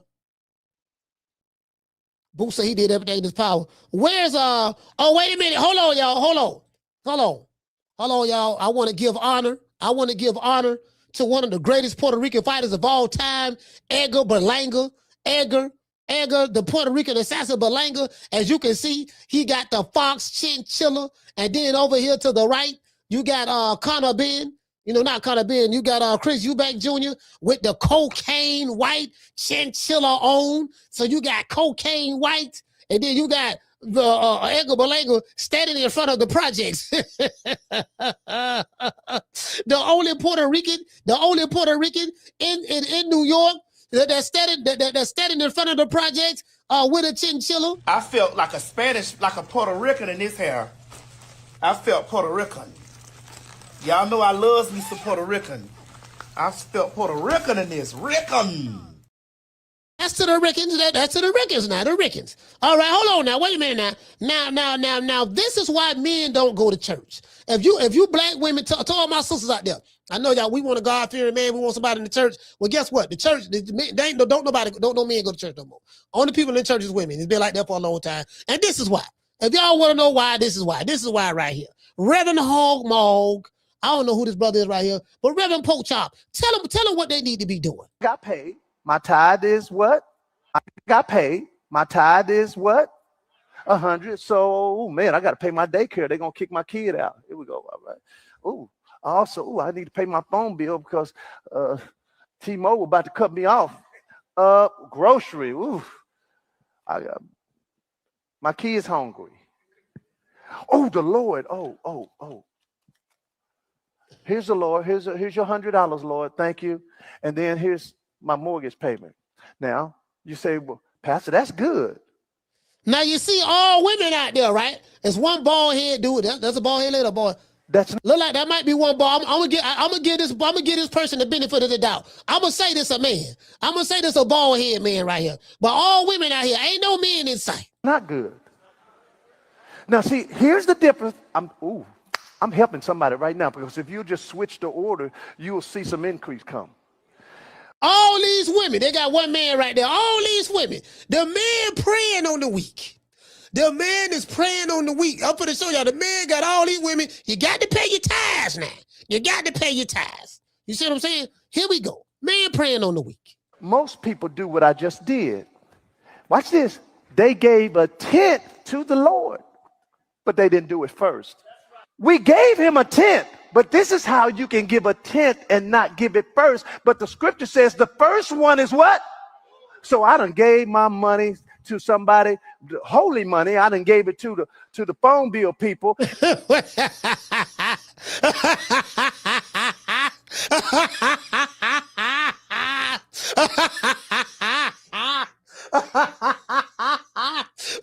So if I give you my money, when I give you my money, I'm paying the Lord. So the Lord got to get his money first. So I'm gonna give it to you.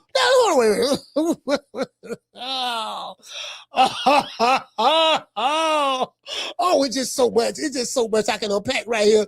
Now you know what? I should keep my mouth closed. I should not say nothing. I should just let this ride, but I can't. So I'm just gonna see it. Okay, look. I don't know what kind of God you serve, fam. But if your Lord need money, he's a broke God. True. Your Lord, according to you, your Lord created the heavens and the earth. He created the heavens. He created the earth. He is the reason why that we can breathe right now. You know, we breathe oxygen, let out carbon monoxide. We have gravity. We have sunlight from the sun. We have stars. The earth rotates at over 1,037 miles per hour. It spins on its axis. It rotates around the sun. We have the 4 seasons. This God did all these things, but yeah, you telling me that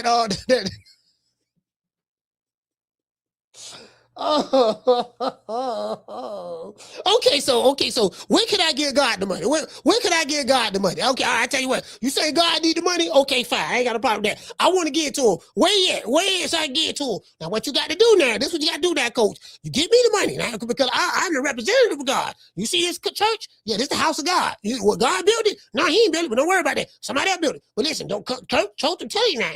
You see what I'm saying? Ain't you a 501c3? Yeah. Okay, well, I didn't know. Shit, I didn't know, goddamn it all. So what? So God making 501c3s now? Who you filled the paperwork out with the Lord? Yeah, see what I did now. I got the 501c3. That's for the Lord. Then we got the church. See what I'm saying? Then I got a license to preach. So who you got the license with? Oh, for me to be a preacher, I got to get a license with the white man?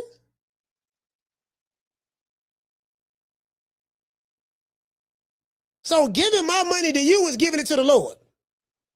According to who? Like, come on, like I got a lot of questions, fam. True. I got a lot of questions. I got a lot of questions. I have legit questions. All right, where the Lord at? I want to talk to him. Why I got to go through you to get to the Lord? So I'm gonna get you my money, and what you gonna do with it? I'm gonna get to the Lord. Okay, well, what do he look like? What is he coming? He got a Cadillac. Is he tall? Is he short? You know what his race is? Is he black? Is he white? Is he Hispanic? You know what his race is? Is he Asian? You know, what is he? What his nationality is? Where he from? You get what I'm saying? I got a lot of questions, dog. All right, come on, fam.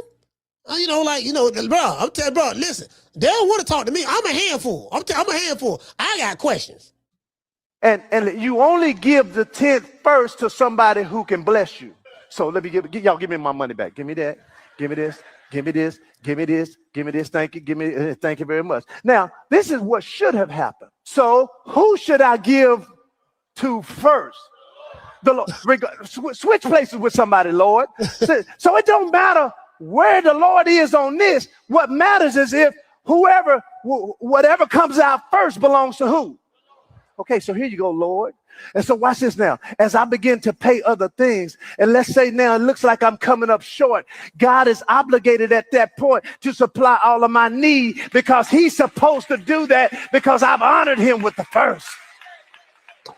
Nigga, please. Nigga, please. Boy, hush. I am sick of hearing these bullshit Superman stories about the Wassa legendary Bruce Leroy catching bullets with his teeth. Catches bullets with his teeth. Nigga, please. Boy, hush. I got some legitimate questions, dog. Nah, fam, nah, dog, this shit ain't, man. Nah, fam, this shit right here ain't, man. This shit ain't adding up, dog. Nigga coming up short, man. These people finna kick me out. These people, man, they finna repo my car, fam. Fam, they finna repo my car, dog. What's up? Well, I tell you what, the Lord ain't. No, look, they finna repo my car, man. I don't give you $15,000 this year, dog. I added up everything I gave you this year. I gave the Lord 15. Well, you said it was going to the Lord. Now, dog, now I'm behind on rent. They put the eviction notice on my door, not door. They put the eviction notice on my door. They told me I got 7 days to get out. Now I need your help, Pastor. You know what I mean? Can you help me? You know what I mean? Well, have you been paying your tithes on time? No, not really. I've been struggling, man. That's the problem. Had you paid the Lord first, had you gave me the money first, you see what I'm saying? We wouldn't be in this discussion right now. You wouldn't be behind on your rent right now. You see what I'm saying? You did it backwards. You were giving everybody else the money but the Lord. You know what I'm talking about? Yeah, I'm good. That's why, for all you ladies, that's why men don't go. That's why because men see that. We see right through that. But man, ain't nobody going that bullshit, man. This man right here, man. Ain't nobody with all this here, man. You get what I'm saying? Yeah, ain't nobody with all this here, fam. You got it, bro. Hey, you know what? Hey, check it out.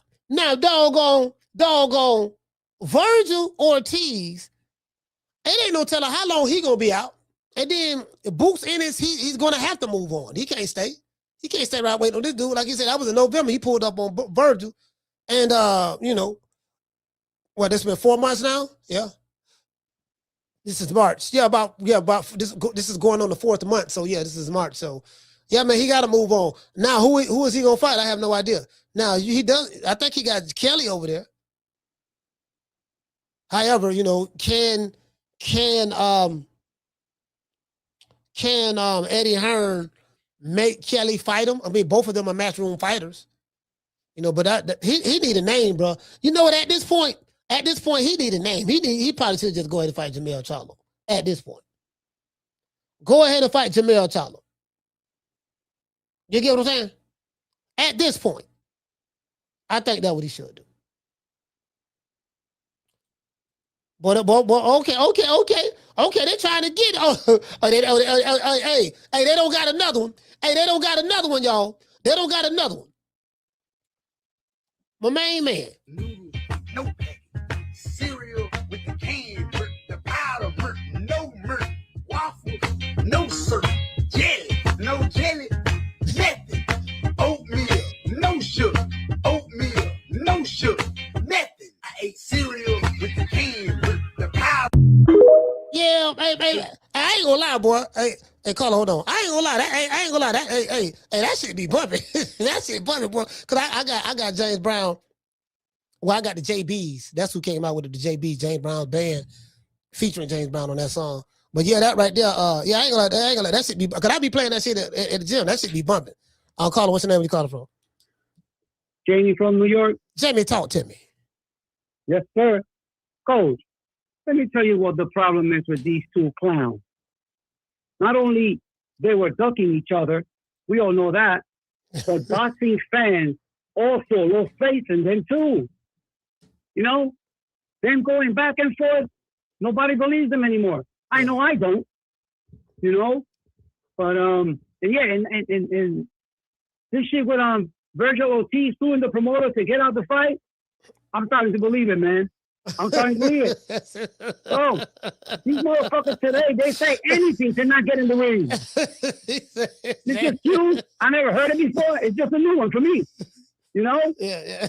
Oh, and Booth, Coach, he's got two problems. Two, not only he making the Philly people look bad, and that's a serious thing, bro.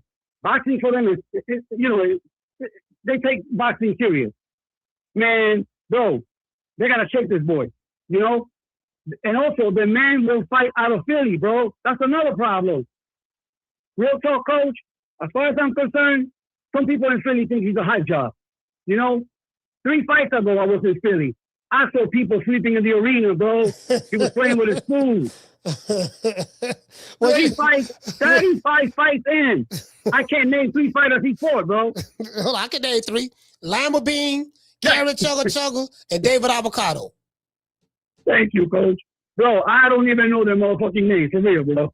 I know the nicknames you gave them. So check this out. And yes, Bruce jumping into the ring, that was a serious mistake. He scared the shit out of that boy, man. Yeah. For real, bro. I don't know why they did that, Coach. Because now, you know, Boots is ready now, but bro, the two of them wasted so much time, man, with this back and forth shit. Nobody believes them. So let me end it with this, Coach. Vergil Ortiz and Boots Ennis are straight up pussy. That's my call. That's true, fam.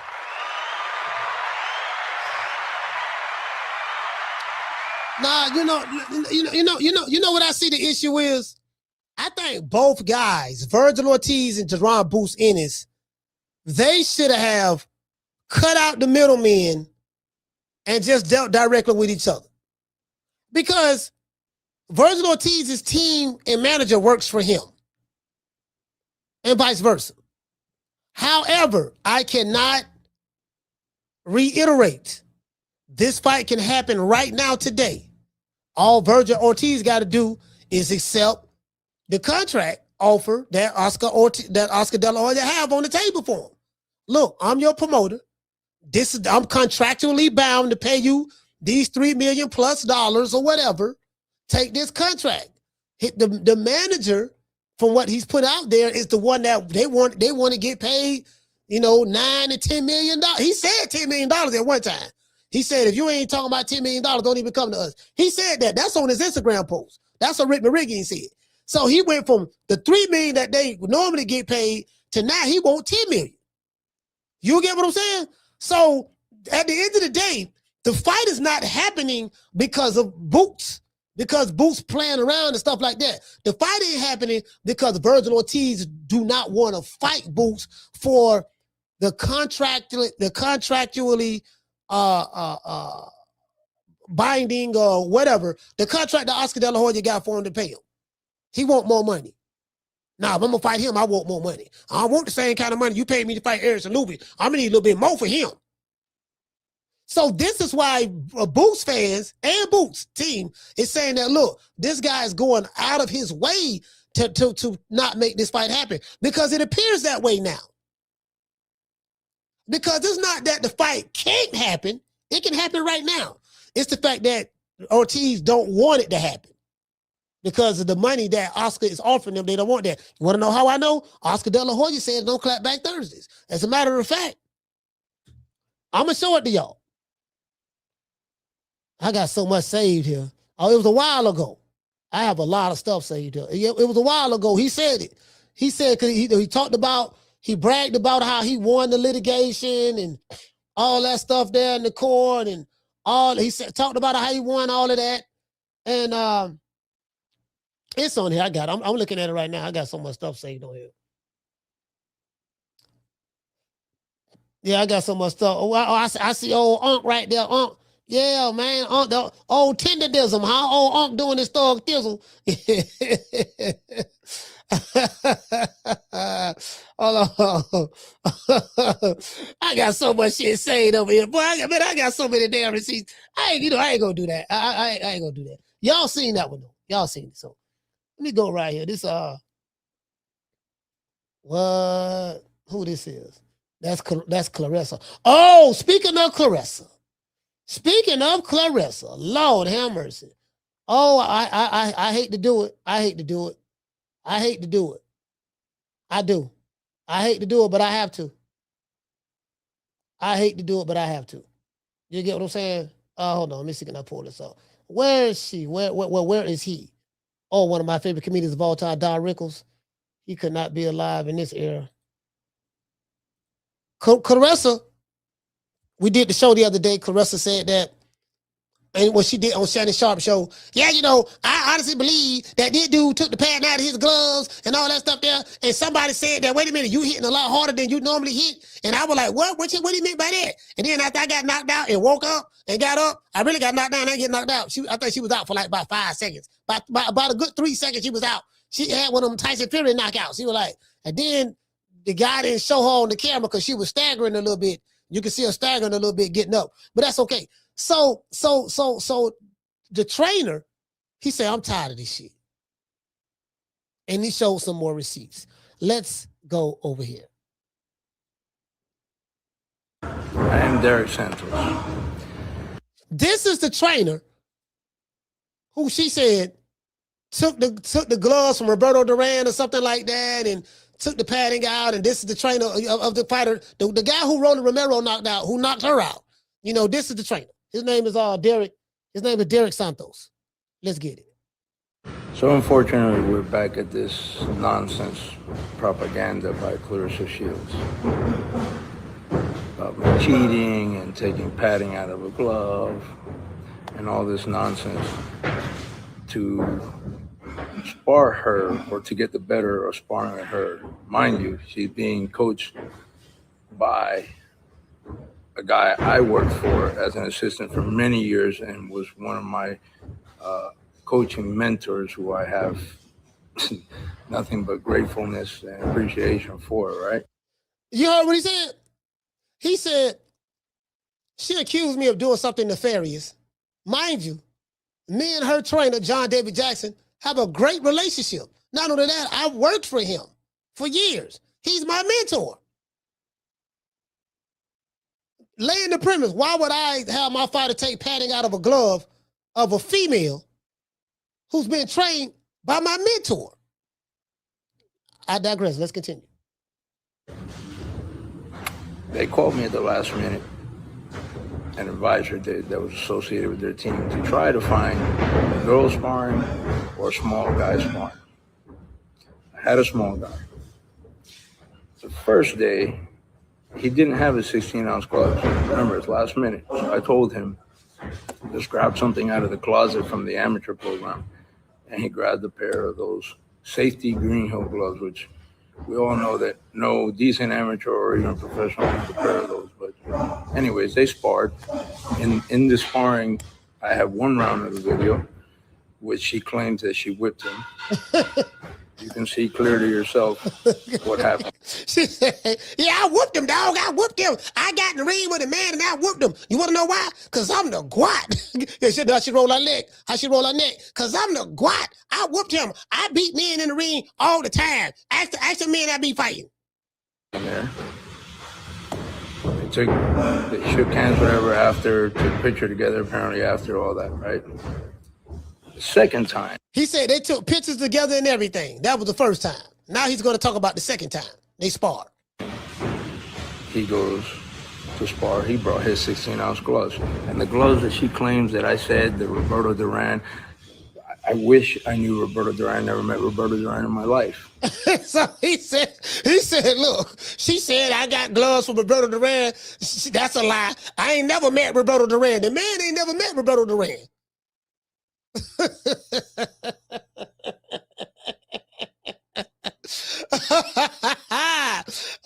Okay, let's go. Arthur was going to spar, I can't remember his name, but he was a kid who was a champion from China that Pedro Diaz was sparring.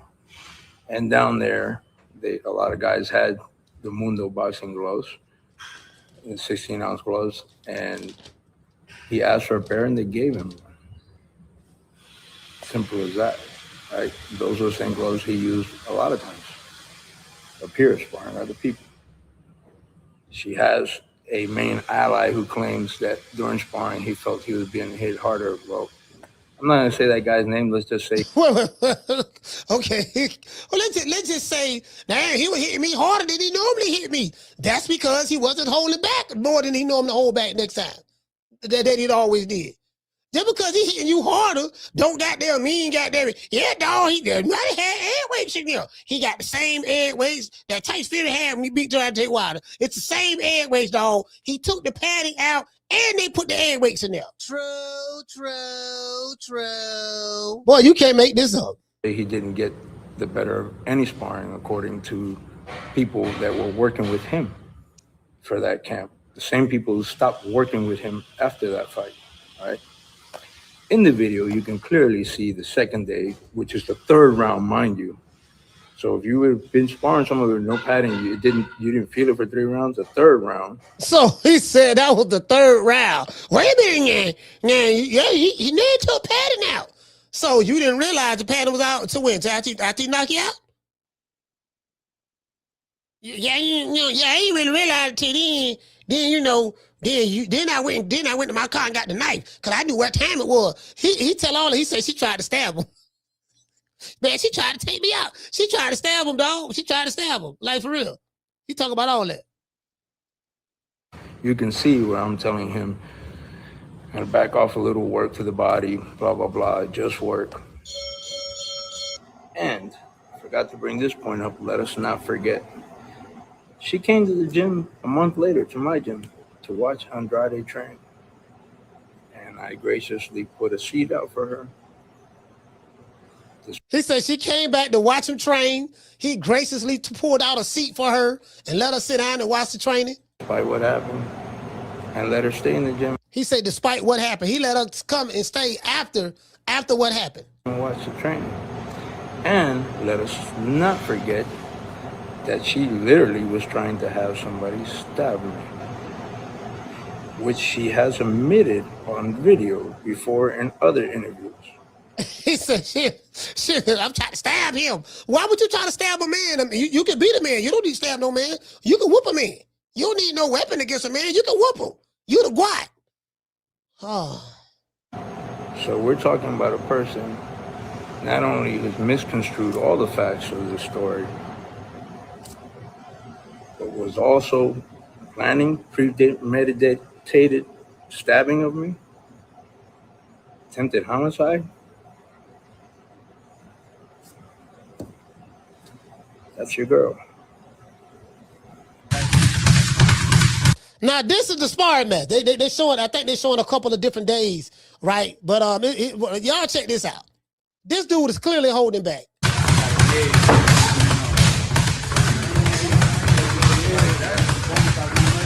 Now this the guy that Rolly knocked out.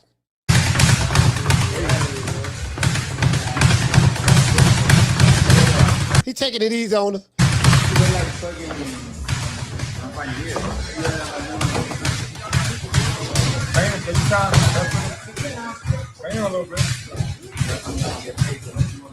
She's dropping her lead hand. He's taking it easy on her. Now, what y'all gonna notice in this sparring match, Clarissa is trying to take this dude's head off. She's throwing as hard as she can, but she pillow fisted. She pillow fisted. You can't hurt no man, sweetheart. You can't hurt no man, sweetheart. Not no boxer. You can't hurt him.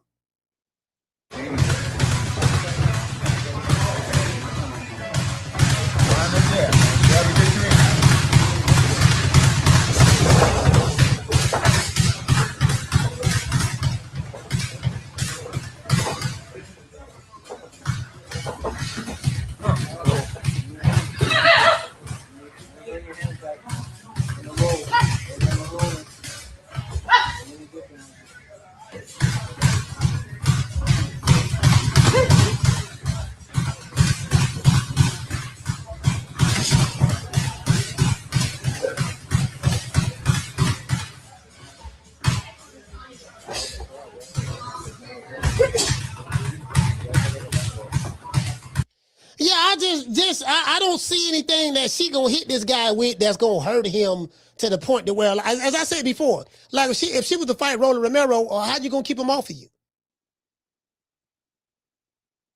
How you gonna keep a man off of you? You men that you want to fight so bad, how you gonna keep him off of you? But I digress.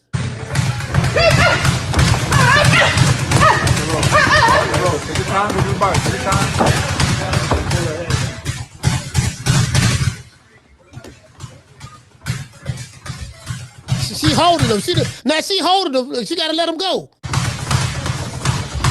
Right there.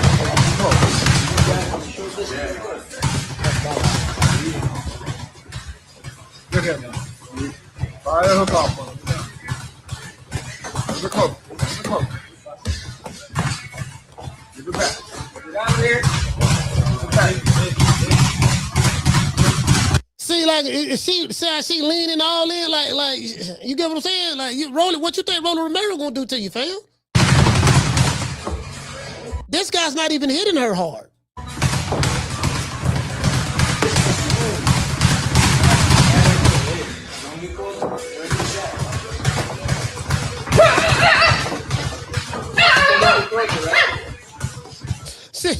She like he like she hit him as hard as she can. You get what I'm saying? But that shit ain't, baby, you ain't got no testosterone, baby.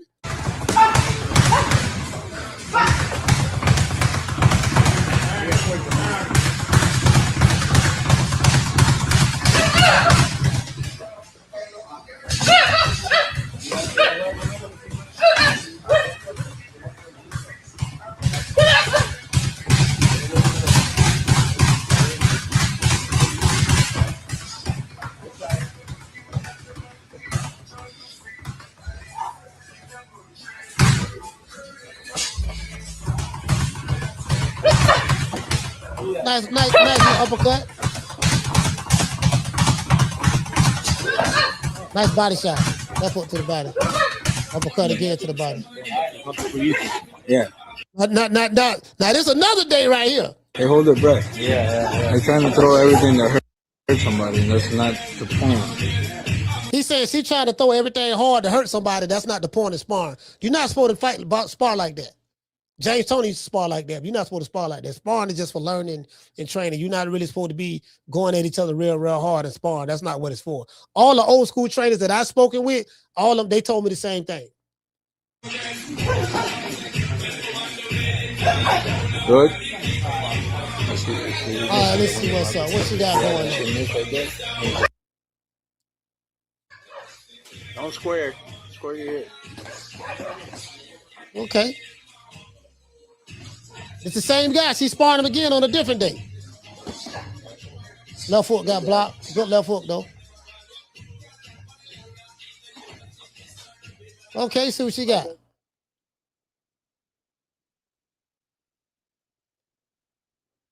See what she got going on right here. All right, there in the corner. So I guess it's the trainer. Work the body, not the head. Trying to work the body. She said, that's all you got? She said, I thought you hit harder than that. That's what she said. That's all you got? I thought you hit harder than that.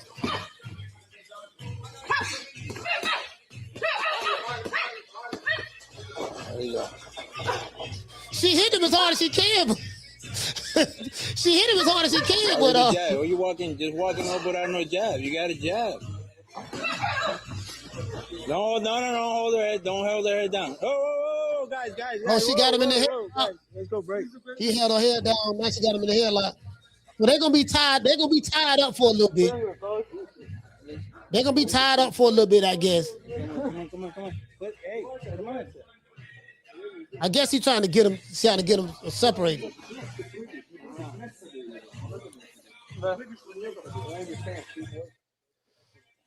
I think he's trying to get them separated.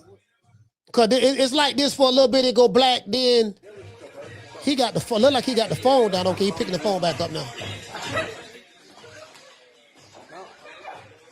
Okay. There you go right there. Now she finna get up. I thought she was kind of wounded right there. He trying to help her up. He helped her up. She pushed him away, it looked like. He looking at her trying to make sure she all right. And then he didn't put the camera back on. There she go right there with her back turned.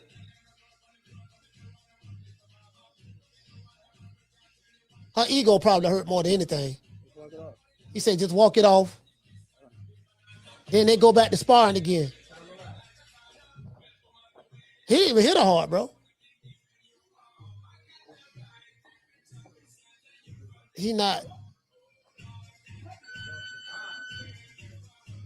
Yeah. That's it. So Buddy like, look, fam. Buddy like, look, fam, this what happened. This what happened, fam. And she tried to get a knife and stab me. You get what I'm saying, Buddy? So that's the manager. No, that's not the manager. That's the trainer. That's the trainer of the dude. I forgot the dude's name. He said his name, but that's the trainer, fam. That's the trainer. You know, so it is what it is. It is what it is. I really don't know what to say. That's the trainer right there. That's the trainer. So, you know, I mean, she say, you know, he took the pad out of his gloves. His gloves look big to me. He looked like he had on big gloves. Them look like 16-ounce gloves he had on. So yeah, she man, she lying, bro. She lying. It's her ego. That narcissism, bro. And she can't tell the truth. Shout out to Chucky. Hey, okay. Dropping that quote over. Bam, dub on your boy. He said, Coach, Shakur also going on Nightcap show saying he would beat Rolly. So he's the one telling her. Oh, he the one probably telling her this. Oh, Shakur said he'll beat Rolly. Nah, but Shakur ain't gonna move up to fight him. See, that's the thing, see? Down from the bar, there's a platform stage. People pimping, sharp as razor blades. If you gonna be calling the motherfucker out another weight division, move up and fight him. And it's like I said, Chucky said it, but I said it as well before, but Chucky said it. She got yes men around her. So what happens is when you have your friends around you that's gonna stroke your ego, she got fighters who she close to that's gonna be yes men for her, that's gonna tell her what she want to hear. That's feeding. Listen, the worst thing you can do to a narcissist is feed their ego. Once you go to feeding their ego, yeah, dog, yeah, dog, you would beat him right now, dog. Showing that will, you showing up. Yeah, I was getting that man that work. And I'm like, man, now, come on now. You weren't getting that man that work. You was hitting that man, you putting all them sound effects with it. He. You were doing all that, he, and all that stuff there. Man, now, come on, man. That man hit you with a light left hook and drop you. That man wasn't going all out on you. Come on, man. Come on, you can't, you know what I mean? You can't be doing that. She can't be doing that, bro. You get what I'm saying? Now, again, we are in America. I mean, a woman can do anything men can do according to the political landscape. You know, women can do everything a man can do and all that stuff there. So guess what? If she want to fight a man, I wouldn't mind seeing her fight no man. That's right. You know what I mean? If that's what she want, she hell bent on that, then so be it. Give her what she looking for. Call her, what's your name? Where you calling from? Graham, Baltimore. How you doing, brother? Doing good, Troy. Talk to me. There is a time and place for everything. Now is not the time, and this is not the place. She's not. You can't put no man in the ring with a woman. She keeps saying when she's 165 pounds and Rolling is 147. He walks around at 175. No, she say she 180, 185. That's what she said. Yeah, but still, it doesn't matter. This is not a sport where you could say, well, I'm gonna put this woman in with this man and it's gonna work out. Now, if I was a devious thinking person, I would say, why don't she go after Tank and then they could play up, which is, I don't find it funny, but play up all the issues that he's having, and then they could do like a little match or Jake Paul type match and make some money doing that. But to have a real fight with a male fighter, it's just no. Because she throws a lot of punches, brother, but she doesn't sit down on her punches. No, she don't. And no, well, you know what? And even if she did, she sit, but she kind of like be back a little bit instead of her. Yeah. It's like when she throws, she just you know, and she's throwing. She's not really turning it like she should, you know. And you know, she just depending purely on hand speed. You know, kind of it's the amateurs. She still fight like the amateurs. You know, I'm gonna land more of my shots on you. So it kind of remind me of that.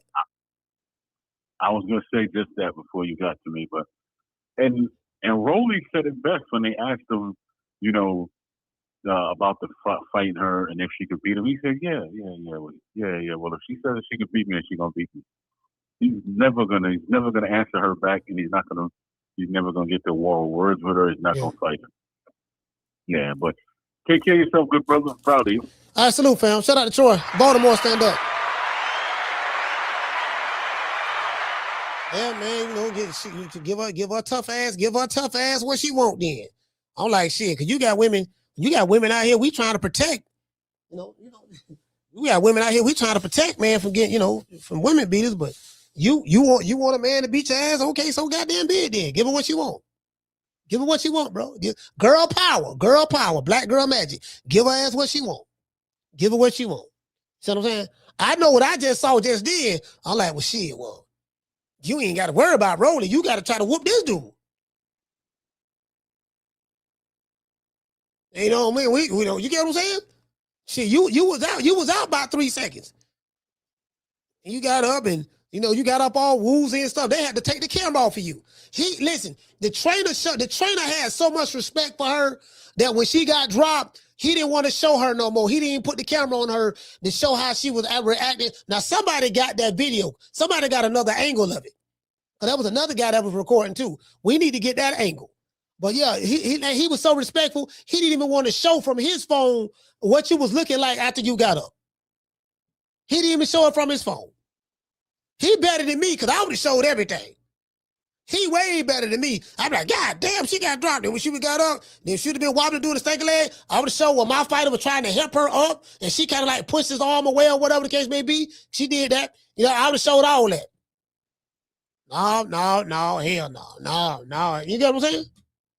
Yeah, man. See, you talking about rolling shit. You better leave people alone. You gotta stay in your lane, fam. You have to stay in your lane. You dig? What my man say? Hey, she gotta stay in her lane, bro. That's all I'm saying. That'll be construed as hate. And then you went to go try to stab the guy because your ego was so hurt that you got dropped, knocked out by a man that you got somebody when you went straight. And then she said on Club Shay Shay, she said, I went straight to my car. Everybody know what I went to go do. And she went to go grab that knife. She admitted that on Club Shay Shay. I went straight to my car and everybody heard about what I did. She was proud of that moment. Who go gets a knife because you got dropped in sparring? Who does that?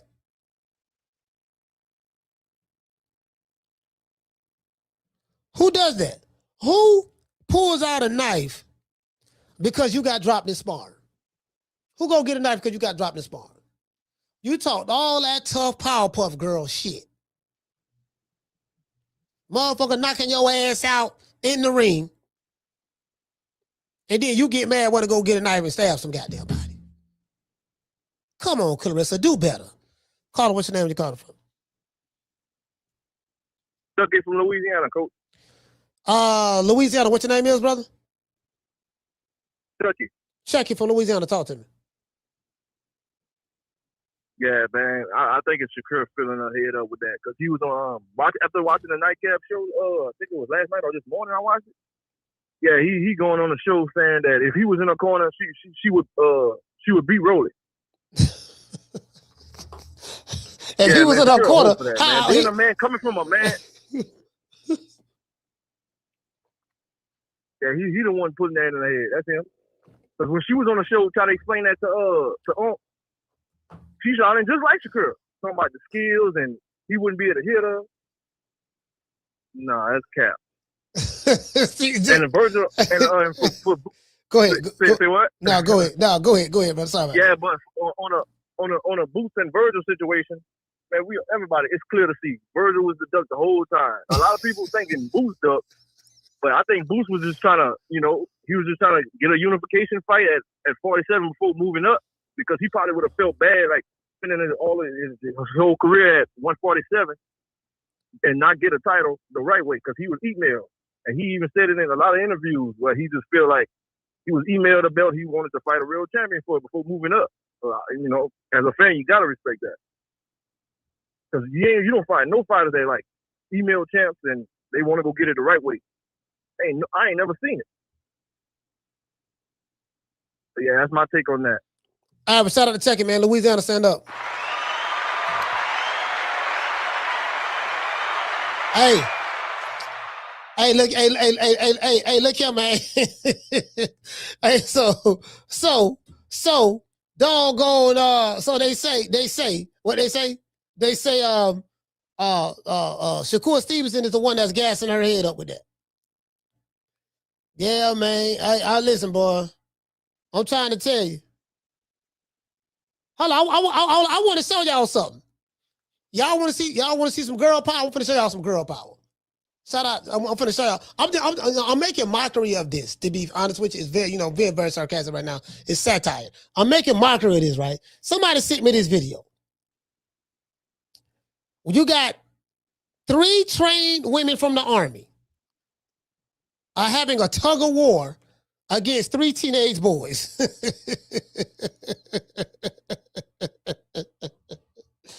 Guess who won the tug of war? Caller, what's your name? Where you calling from? It's Reese from East Oakland. Reese, talk to me. Yo, coach. So I'm hearing about this whole Boots shit, right? And I was listening to the Boxing Voice earlier today, and it's kind of a similar topic. And I feel like ain't nobody really bringing up how Boots was the champ at 147, right? He's unified. He had the IBF and the WBA. But he fought Chugga Chugga, the slick back fighter, twice. Didn't really look that good around with him. Then he fought Stanionis, who was on the shelf for like a fucking year and a half for another unification and was gifted the ring. And mine, I like Boots. I like Boots. I want to see more. I want to see him challenge himself. But then when you move up, you have Bachram right there. Bachram was sitting on the shelf for over a year. Last time he had fought was Zoo, and I was like, well, I think like 14, 15 months. And you could have, you got the IBF at 147. Go challenge him at 154. He had the same belt you got, lower weight class. I know the WBO, you could do that. IBF, I'm not sure if you can, but I mean, he on the shelf. He's looking for a fight. He's looking for a name. Why don't you go challenge yourself to do that? I don't know. And then you got Vergil Ortiz. Right, coach? Yeah, I don't know. I don't know why he didn't challenge Bachram as soon as he moved. I have no idea. But you peeped the play though, right? Did that come across you? Like, why didn't he do that? I mean, I have a lot of questionable things. Why did you do that? Why you didn't fight Bachram? Why you re-signed with Eddie Hearn when you was dealing directly with Turk Al-Sheikh? When you could have dealt directly with him, got more money. It's a lot of questionable things that that's on that end that I look at like, I don't know, man. I really don't know, man. That's his team, I guess. I guess his team. That's his team, bro. That's just how they moving him. So. And that's what I'm thinking too. In his manager, when he was reading his little tweets or emails, or whatever the fuck that shit was. Oh boy, sound like he really ain't got it all. He sound like to have the position he got, motherfucker don't know how to use punctuations and running over his sentences. And De La Hoya been saying over like, yo, it's your team, it's your team, it's your team. Yeah. Like after a while, like Vergil, you kissing 30. You know what I mean? And you're still third weight class. You ain't had no real belt. Man, cut the duck shit and go fight. But, I mean, Coach, appreciate the show like always, man. Shout out to you and enjoy your weekend, baby. Man, shout out to Reese, man. Oaktown, stand up. Yeah, man, I'm just, I just think both sides have done questionable things. And then now, it's like, Boots need to fight a name, bro. Like, all jokes aside, irregardless of what anyone says, this guy been a pro for 10 years. 10. He need a name, dog. Like, there's a lot of stuff I don't understand, bro. But again, I'm not emotionally invested in neither side. You know what I mean? Like, I'm not team neither side, to be honest with you. Whether it's Boots or Vergil Ortiz, you pick them. You know what I mean? It is what it is. Anyway, let me show y'all this here. Somebody sent me this here. Somebody sent me this. This is 3 teenage boys versus 3 trained girl power. I can do anything a man. These not even men that they're doing this. They're doing this with boys. Let's continue. Oh, matter of fact, hold on, my bad. Got to turn that up. Hold on. Caller, what's your name? Where you calling from? Yeah, Coach, this is Chucky from Louisiana calling back. I just had to make a comment on the last caller, Reed. Go ahead, brother. Yeah, he was saying like Boots and fight Bakram, but who going up in weight and going straight into a rehydration clause for the IBF? He wanted to just test his full strength at 154. That's all he wanted to do. He just wanted one fight at 154 to see how he feel. Who want to go jump straight into the first fight as a rehydration clause? Yeah, but it make no sense coming from 147. It's at a higher weight though. It's at a higher weight, and Boots has fought under the rehydration clause for in the welterweight division multiple occasions with the IBF strap. So now you're moving. Now you're moving up. He probably could have went right into the title fight because Bakram may have nobody to fight, and then the rehydration is only for you're going to weigh in the day of the weight, and then the next day you can't weigh no more than 10 pounds. That next morning they weigh you again early in the morning like they did the day before. You couldn't have gained no more than 10 pounds. By the time they weigh you again the fight morning, and then after that you can eat and gain as much weight as you want. I don't know if people know that, but the IBF, they make it seem like you can't weigh no more than 10 pounds of the weight the next day. That's not true. You can't weigh no more than 10 pounds the next morning when they come weigh you. After they weigh you the second time, you can gain whatever the hell or whatever you want to weigh. But go ahead. Yeah, I get that. Yeah. But after watching the fight with him and Kelly, but we all seen what Kelly did, I think Boots would have destroyed him. And people would have said he was off it would have been an excuse. It would have took credit away from him.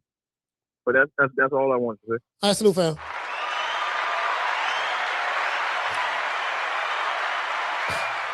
Like I hear people say, well, like I remember when Bakram lost, and there was a lot of pro Boots and his fans saying, yeah, man, I told y'all wasn't nothing special about Bakram. Yeah, he lost. Yeah, but Boots didn't beat him. See, you don't get no secondary. Yeah, what you think we would have did to him? You didn't do it to him. It ain't like he got knocked out. He lost a decision. In the UK, close decision. Think it was a split decision or something of that sort. Something like that. A majority decision, I'm not sure. Because both of them knocked each other down. But you didn't do it. You can't sit back and say, look what he did to him. What you think we would have did? You didn't do it to him. You had that opportunity. The only reason why he did it was because you didn't want to do it. You didn't want to fight him. So the other dude fought him and won. Now you can't sit back and say, I told y'all what you think we would have did. I don't want to think what you would have did. I want to know what you would have did. You didn't do it.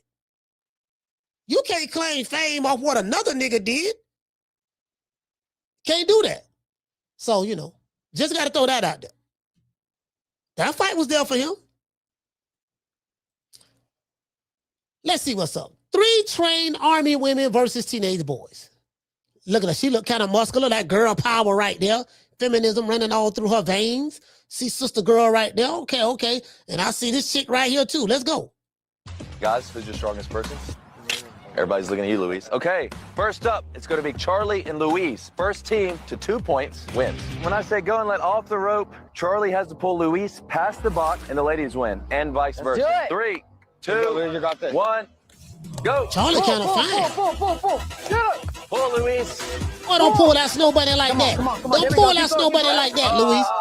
Lord have mercy. Luis wins a point for the guys. Luis, you a teenage boy. Don't pull that tenderoni like that. Dragged. That's no bunny. Just got dragged. They got nothing. Next up, Stephanie for the ladies. Josue for the men. 3, 2, 1, go.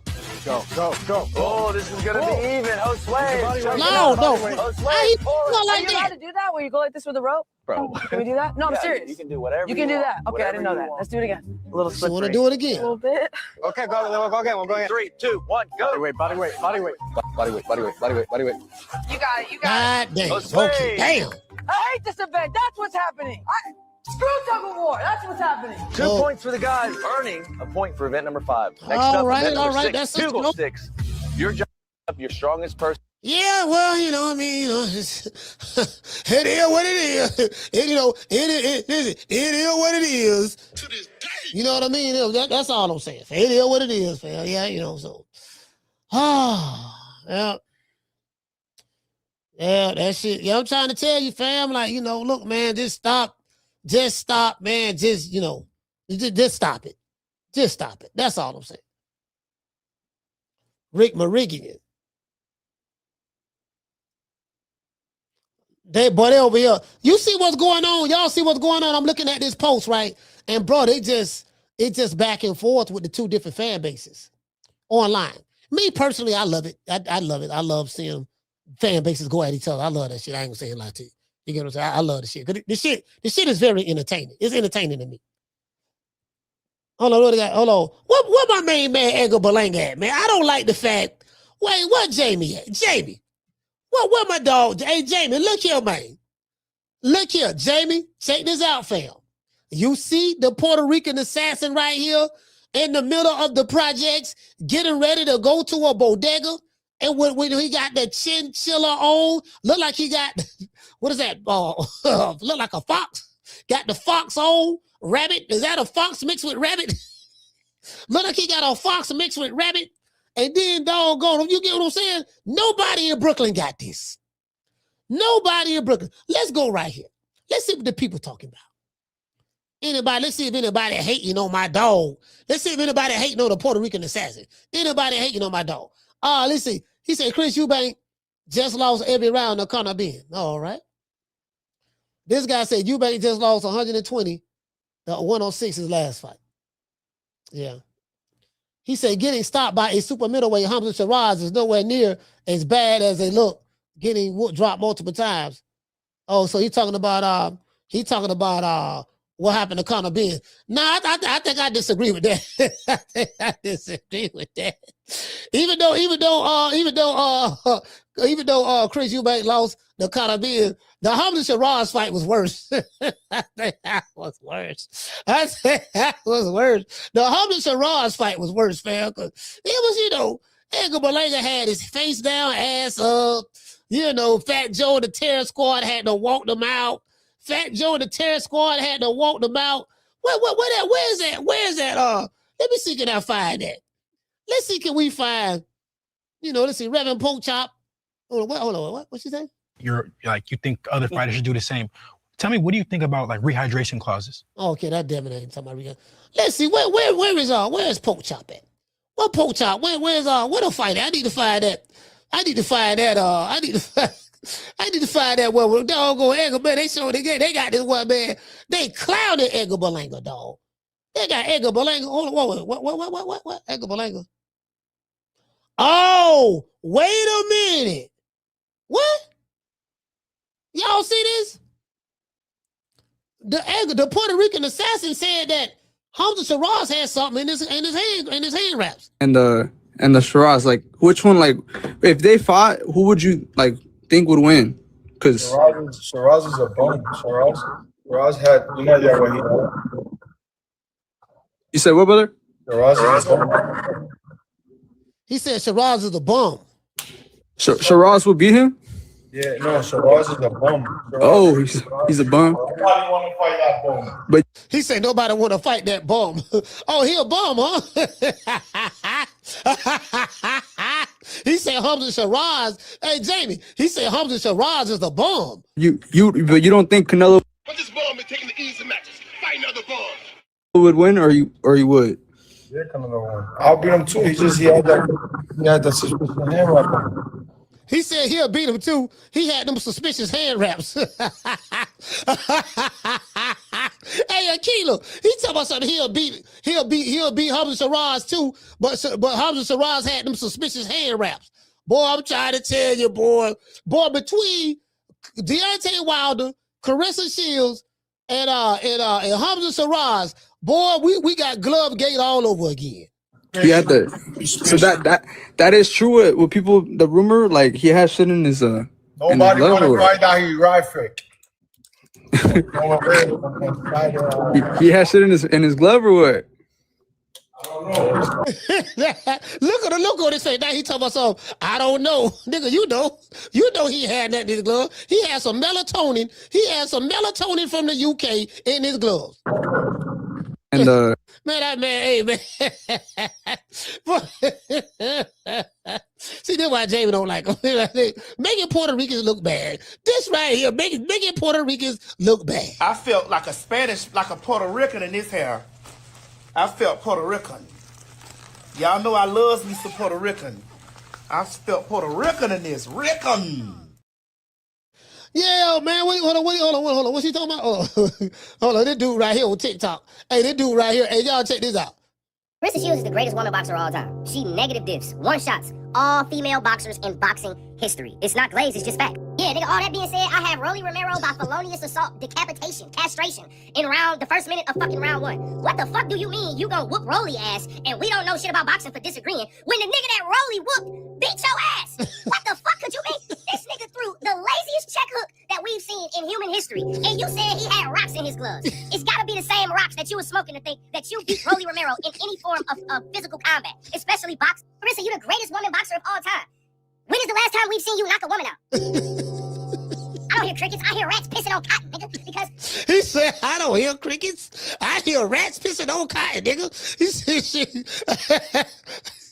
We have to go back years to see your last knockout, and it's probably a TKO. You don't knock bitches clean out. So what the fuck is making me? Why do you think that I'm gonna believe that Rolly Romero out of all niggas? You know Rolly Romero a couple cans short of a 6-pack. He said, you know, Rolly Romero a couple of cans short of a 6-pack. Rolly ain't got a ball. Rolly ain't got a ball. Now, you got to think that I'm a fool and a half. You got to be a fool and a half to believe that the Guat gonna whoop any man in boxing. Especially Rolly Romero. You got to be a fool and a half. True. You know, I'm talking about a skill, man. Come on, fam.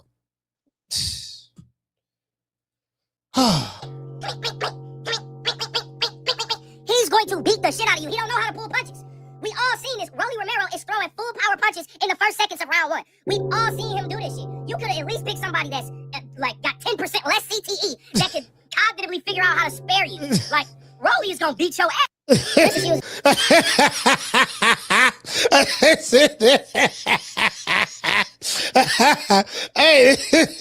the man say, the man say, and then there she go right here. There she go right here. That's why I played y'all. That's why I played y'all what the trainer said. I played y'all the video what the trainer had to show y'all that she full of shit right here. That guy is a cheat. He didn't have no padding in his gloves. And if it and if it's not true, why him and the coach haven't sued me yet? That dude, I had whooped him the week before. He was mad. He didn't like it. I'm a black African American female.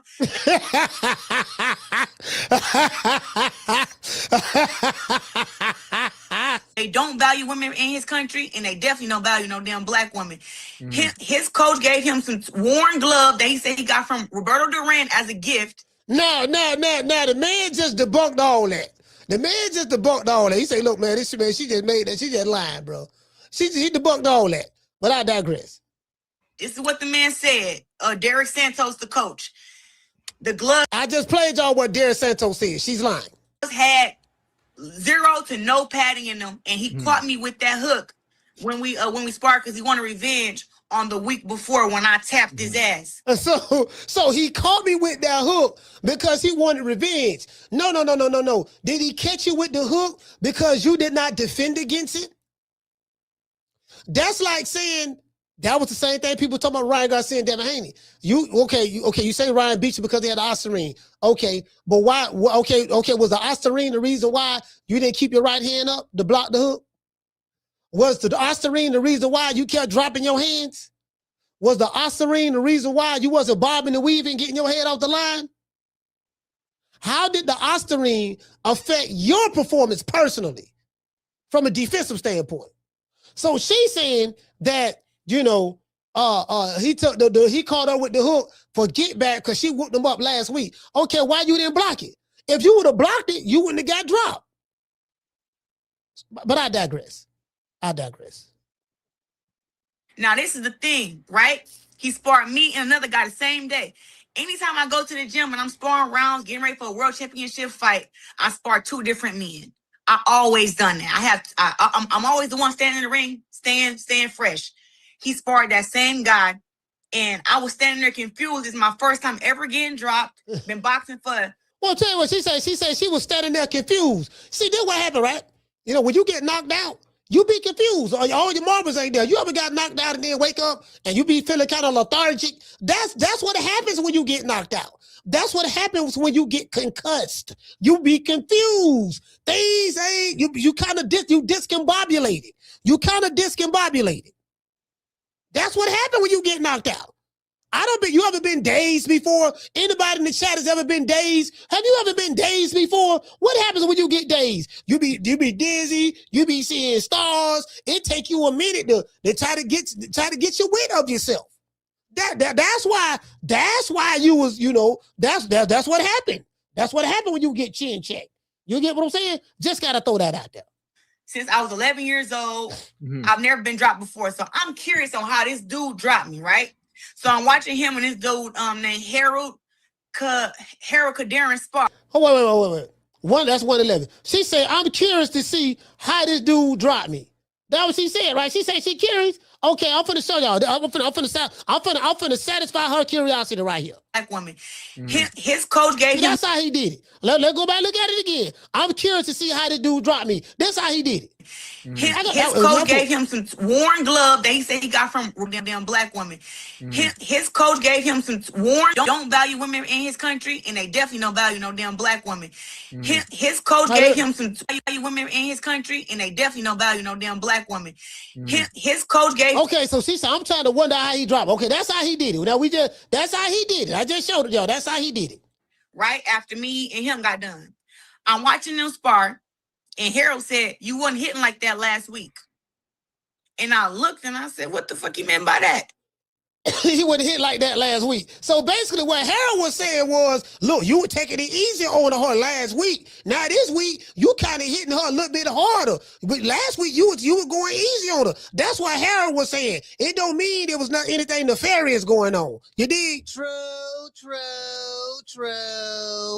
Anyways.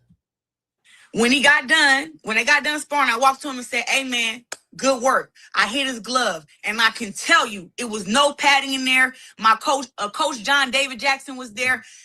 Now listen, Coach John David Jackson is the one that set this up. The trainer who she talking about used to work for John David Jackson. He said John David Jackson is his mentor. He would never do anything nefarious against a John David Jackson fighter, which is his mentor. She lied. The man that's why I played y'all what he said. And now let's go back and listen to what she said, and it sounds like she lying to me. You get what I'm saying? But I digress. Derek Santos was there. Derek Santos, he grabbed the gloves. Derek Santos, that's his name. Off of the dude's hands and stuck him in a Ziploc book bag and walked off. I literally ran to my car, and everybody know what I did. Everybody know when I ran what I ran to my car to go do. So then she admitted it right there. Yeah, I ran to my car after he knocked the girl power out of me. I ran to my car, and everybody know what I did.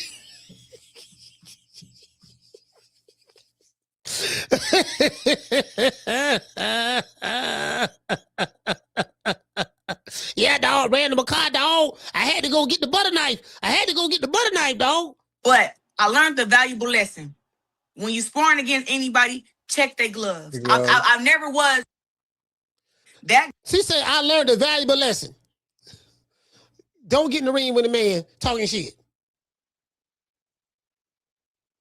I learned a valuable lesson. I can't beat no man.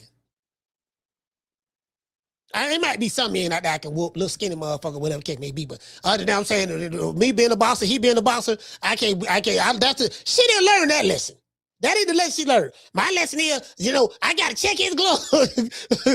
so she said, you want me to believe that you are so ferocious that a man had to take padding out of his gloves, you know what I mean, in order to knock you out. And this guy is taller than you. He looks like he's a little bigger than you. I'm just, come on, fam. Come on, fam. That's all I'm saying, bro. You want me to believe that. I don't believe it. As a matter of fact, for all the brothers and sisters in the chat, y'all ain't been paying your tithes. Saints, next week, I am asking that all church members bring a copy of your tax returns so that I can review them.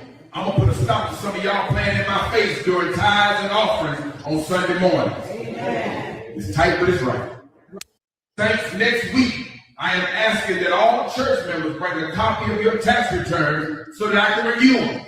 I'm going to put a stop to some of y'all playing in my face during tithes and offerings on Sunday morning. It's tight, but it's right. He said it's tight, but it's right. Next week, starting Monday, everybody in the chat, I want to see your tax returns. Y'all been delinquent on the donations. I'm telling y'all right now, y'all been delinquent on the donations. I don't know what's going on, but next week, Ham, G5, Jamie, Steph, Adrian, Akila, Summer, the Jessica, anybody schoolo in the chat, CJ, you too, anybody in the chat, next week, I need to see the tax returns. I need to see trap money. If you ain't got no job, you trapping, I need to see the tax returns. I need to see the trap money. I need to see all that there. True. Yeah, that's that. I'm tired. Right now, I'm tired, dog. I'm tired. You dig? I'm tired. Y'all got to get it together. Hit the Cash App, $FDMG School. Hit the PayPal, International Africans. Yeah, that's right. Dr. Umar, and another thing. I know it's tight right now. But let me tell you something, ladies. You do know that there was a couples retreat. I don't know if y'all know this. I just saw this on the internet. There was a couples retreat. They had one in Houston. Couples retreat in Houston at a church. CUCHUUCH, church. At a church in Houston. You know what I mean? They got some nice churches in Houston. And Reverend Neckbone, Reverend Pork Chop, We put together a retreat for tenderonis who lonely, who looking for a man. And, you know, it was 1,000 women showed up. Only 4 men that came. It was only 4 men there. So you had 1,000 women, you know, fighting for the affection of the 4 men that showed up. Just want to throw that out there. But you ladies have another option. You have another option. And guess what? Y'all can come together, put your money together, because this money right here might be a little bit too much for y'all. But what you can do, you ladies can come together and kind of like do you know, you can pretty much group your money together, kind of like a GoFundMe, or everybody just chip in together. It could be 4 women. Look, baby, how much you gonna put in this here? How much you gonna put in that? Dr. Umar charging $500 to take you out on a date. So if you're a woman and $500 is too steep, you can get with 4 other women and y'all put $100 a piece. Do you get what I'm saying? $100 a piece between 5 women. Y'all can go out on a date with King Kong consciousness. You dig? True. Just want to throw that out there. I got a new program coming out for the ladies. It's called Lunch with the Doctor. It's called Lunch with the Doctor. You make a $500 donation to FDMG Academy, ladies. $500 donation to FDMG Academy, and you get a free lunch with Dr. Umar, restaurant of your choice in the state of Wilmington, Delaware. I said we got a new program called Lunch with Dr. Umar. Private lunch. Ladies, you got to donate $500 to the FDMG Academy, and I will take you to lunch, private lunch, any restaurant you want in the state of Delaware. It's called Lunch with the Doctor, and it costs you $500. You don't pay for the lunch, I pay for the lunch. Any restaurant in the state of Delaware. Oh, yes. Brothers, don't hate. We got to stop hating. Brothers, we got to stop hating. Don't hate, my ninja, because if I ask your wife if she want that luncheon, if I ask your wife if she want that luncheon, if I ask your baby mom, do she want that luncheon with the doctor, we know what she gonna say, ninja. Don't test my intellectual gangster. If I roll up on your girlfriend, your live-in prisoner, you call a girlfriend. If I roll up on your live-in prisoner, your romantic prisoner, you call a girlfriend, who ain't there because she want to be, she there because she got to be. If I roll up on your romantic prisoner, my brother, if I roll up on your romantic prisoner, you call a girlfriend who living with you because she got to, not because she want to. Do she want that lunch date with the doctor? Do your wifey want that lunch date with the doctor? I think we all know the answer to that. Me and you are not the same. I keep telling you that.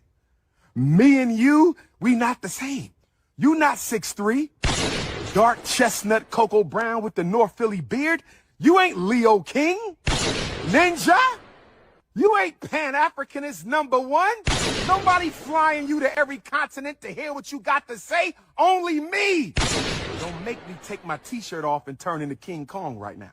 Don't make me beat my chest. Don't make me beat my chest. King Kong. Stop playing. Yo, shout for season, man. Shout for season, man.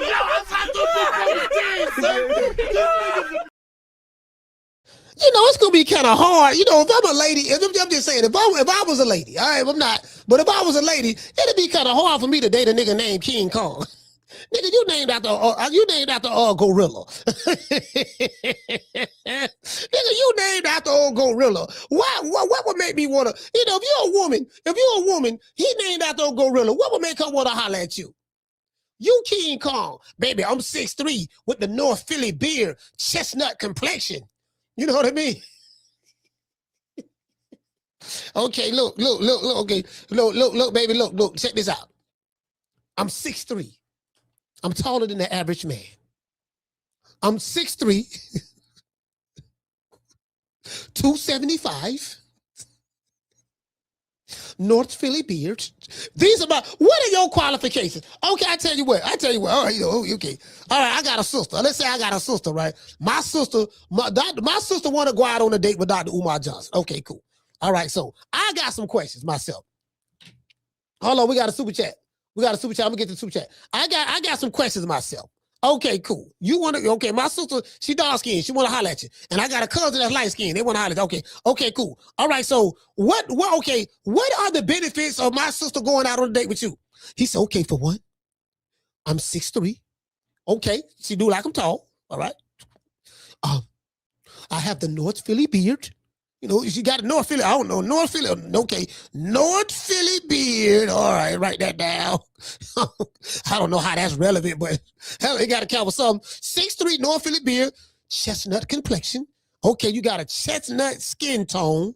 Chestnut. All right, chestnut complexion. All right, okay. Okay, what else? You know, I'm a prince. I'm the prince of Pan-Africanism. Oh, so you're a prince. All right, he's a prince. Prince, now she say he's the prince of Pan-Pizza, but I digress. Prince of Pan-African. All right, okay, Pan-African prince. All right, Pan-African. All right. Oh, shoot, Lord have mercy, boy. I live in America, so I don't, you know, you being a prince of Pan-African, that ain't gonna do me no good. I live in America, dog. I ain't thinking about no pan any goddamn thing. True. Shit, they leaving Africa coming over here. They over here. You saw many Nigerians and Somalians and all that, but they leaving where they had to come over here. So are you sure about this, Dr. Omar? I want to follow you, dog, but are you sure about this? Shout out to Omar. Hey, okay. For dropping that. Damn, dub on your boy. Hey, Leroy. Super chat received. Playtime's over, boy. Hey, Omar say, I'm paying my tithes early, coach. That's a good thing. That's good. Omar, you did good. You did good, Omar. Omar did good. Now, that's what I'm talking about. Omar did good. You see what I'm saying? Down from the bar, there's a platform stage. People pimping, sharp as razor blades. See this the thing. This the thing, right? So these are the qualifications. Okay, they can say North Philly. All right, so these are the requirements. So ladies, I'm letting y'all know right now. Okay, if you're looking for a man that's 6'3", North Philly beard, chestnut complexion, and he's the prince. He's the prince. We looking for applications right now. La Jessica, Steph, Akila, Summer, who else we got in here? Tila. Any more honey dips in here? Where the honey dips at? Where are the honey dips?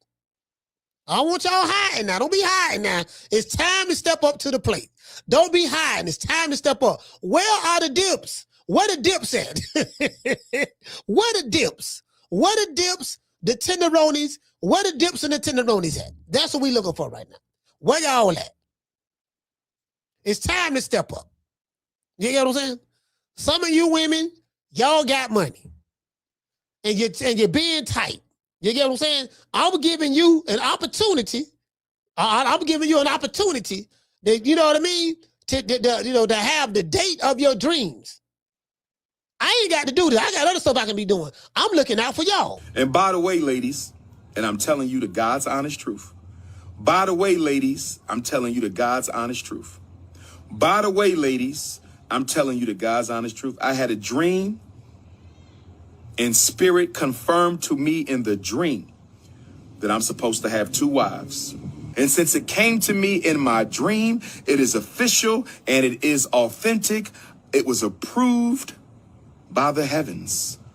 They will not be the same complexion because I don't want to be accused of being a light-skinned supremacist or a dark-skinned supremacist.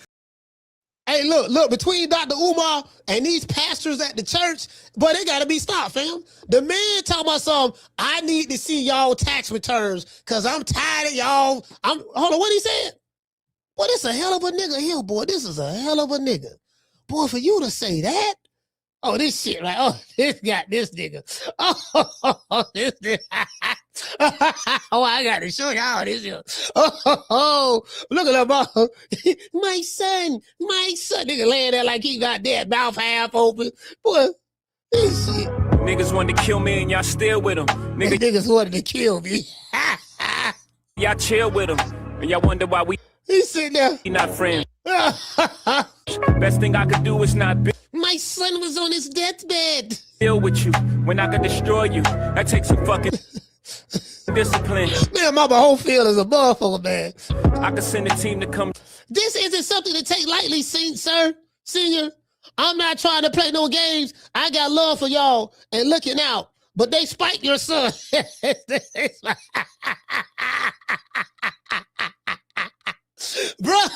this down. So let me write this down. Let's go right here. All right. So Deontay Wilder say his water bottle was spiked. Wilder, we finna write down all these niggas who making excuses. Wilder, spiked water bottle. We gonna write that down. All right, that's what. Spiked water bottle. All right, cool. Mama Hofield said that, for what we said right here, they tried to poison my son. They poisoned him. All right, so Mama Ho, write down Mama Ho. Mama Ho, son poison. Boy, I can't beat these niggas like this here, boy. Mama Ho, son poison. Okay, cool, we got that. All right, so Clarissa Shields say, that's Glovegate. She said that the dude took the padding out of his gloves. So Clarissa, the guat, missing padding. All right. We're gonna write this shit down. Missing padding. All right. Edgar Balaga. Can't forget about the Puerto Rican assassin. Puerto Rican assassin said, he said Hamid Shiraz had something in his hand wraps. All right. Hand wrap gate. So Hamid Shiraz hand wrap gate. Let's put that down. Hand wrap gate. All right, cool. So we got 4 people right here. Wilder said spiked water bottle. Mama Ho said her son was poisoned by Shakur, amongst some other things. Clarissa Shields said that the sparring partner that I knocked out, he took padding out of his gloves. And the Puerto Rican assassin said that the reason why he lost to Hamid Shiraz because Hamid Shiraz had something in his hand wraps. True. Boy, I try to tell you, boy, I can't win for losing. Let's give everybody a round of applause.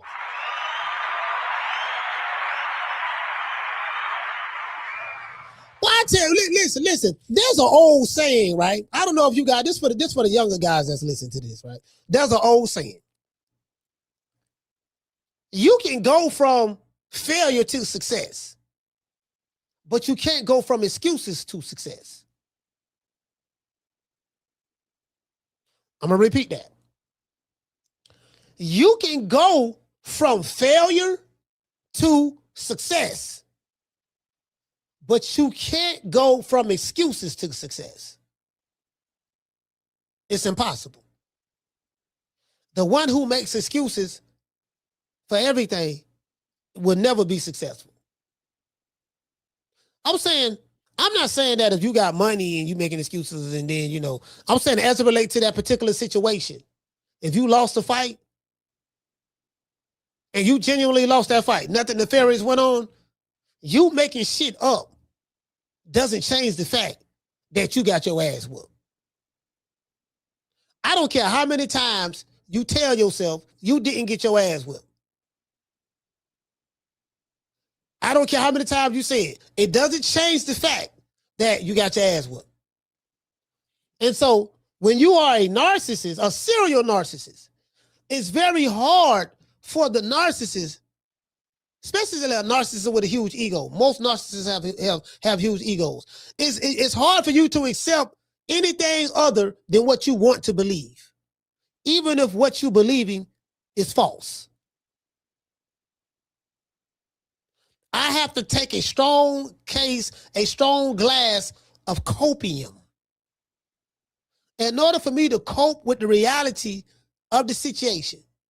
In order for me to cope with the reality of the lies that I have been telling myself for years, in order to get my mind and people around me to think and believe the way I want them to think and believe, in order for me to do that, I have to deny the truth. Lies have to be permitted into my sphere, my lifestyle, my mental state, well-being. Lies have to be introduced because the truth is just too strong for me to handle. Why? Because of my ego and my narcissism. So since the truth is too strong for me, I can't deal with the naked truth. I have to deal with the well-dressed up lie. So I'm going to surround myself by a bunch of yes men and women who are going to tell me the well-dressed up lie. Anybody try to tell me the naked truth, you're fired, be gone, get out of my presence. Let's give everybody a round of applause.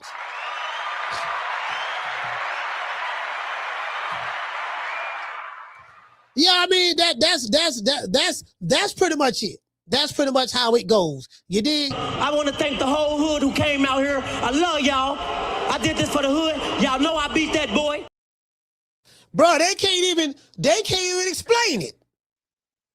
Try to explain it, they go to niggas explain. I am sick of hearing these bullshit Superman stories about the Wassa legendary Bruce Leroy catching bullets with his teeth. Catches bullets with his teeth. Nigga, please. If you think I'm lying, ask Floyd Mayweather. How in 36 months, of course, with one of my new investments, I would be making $300 million a month. But what investment is that? Just in real estate. Got you. And I'm heavy in real estate. I'm real heavy in real estate. Even though, you know, I got my own liquid, and that means cash. For those, I break it down in layman's terms. Even though I got a lot of cash. OPM. Okay. OPM. You don't always have to use your money. That's why it's very important for y'all to make sure y'all keep y'all credit right. Talk to us about that. Very important. Very, very important. If you think I'm lying, ask Bernie Mac. Who you think he is? DJ Quick? No, huh? No, I ain't saying Kid Capri? I didn't say that. Oh, you must be Jimmy Walker. Well, you ain't nothing. You don't deserve nothing. You don't get nothing. You get what I give you. I got a contract between me and you that say you do what I tell you to do. Therefore, shut up. Don't say nothing. Don't speak to me. Don't look at me. I just want money. You know, I just say. Blue, if I raise up, gonna be trouble. Trouble. I'm walking off. Yes, sir, man. Shout out to the Bronze Bomber, man. We're back. Don't ever forget, when I found you, you was strung out on coke. When I found you, you was like a big house, contemplating about killing yourself. So don't you ever forget who brought you to Big Time Box. I drugged you back. I brought you back. I provided food and put food on your table for your family to eat. And I'm doing it for the second time. So don't you ever forget that. I'm going to give everybody else a shout out right after these messages.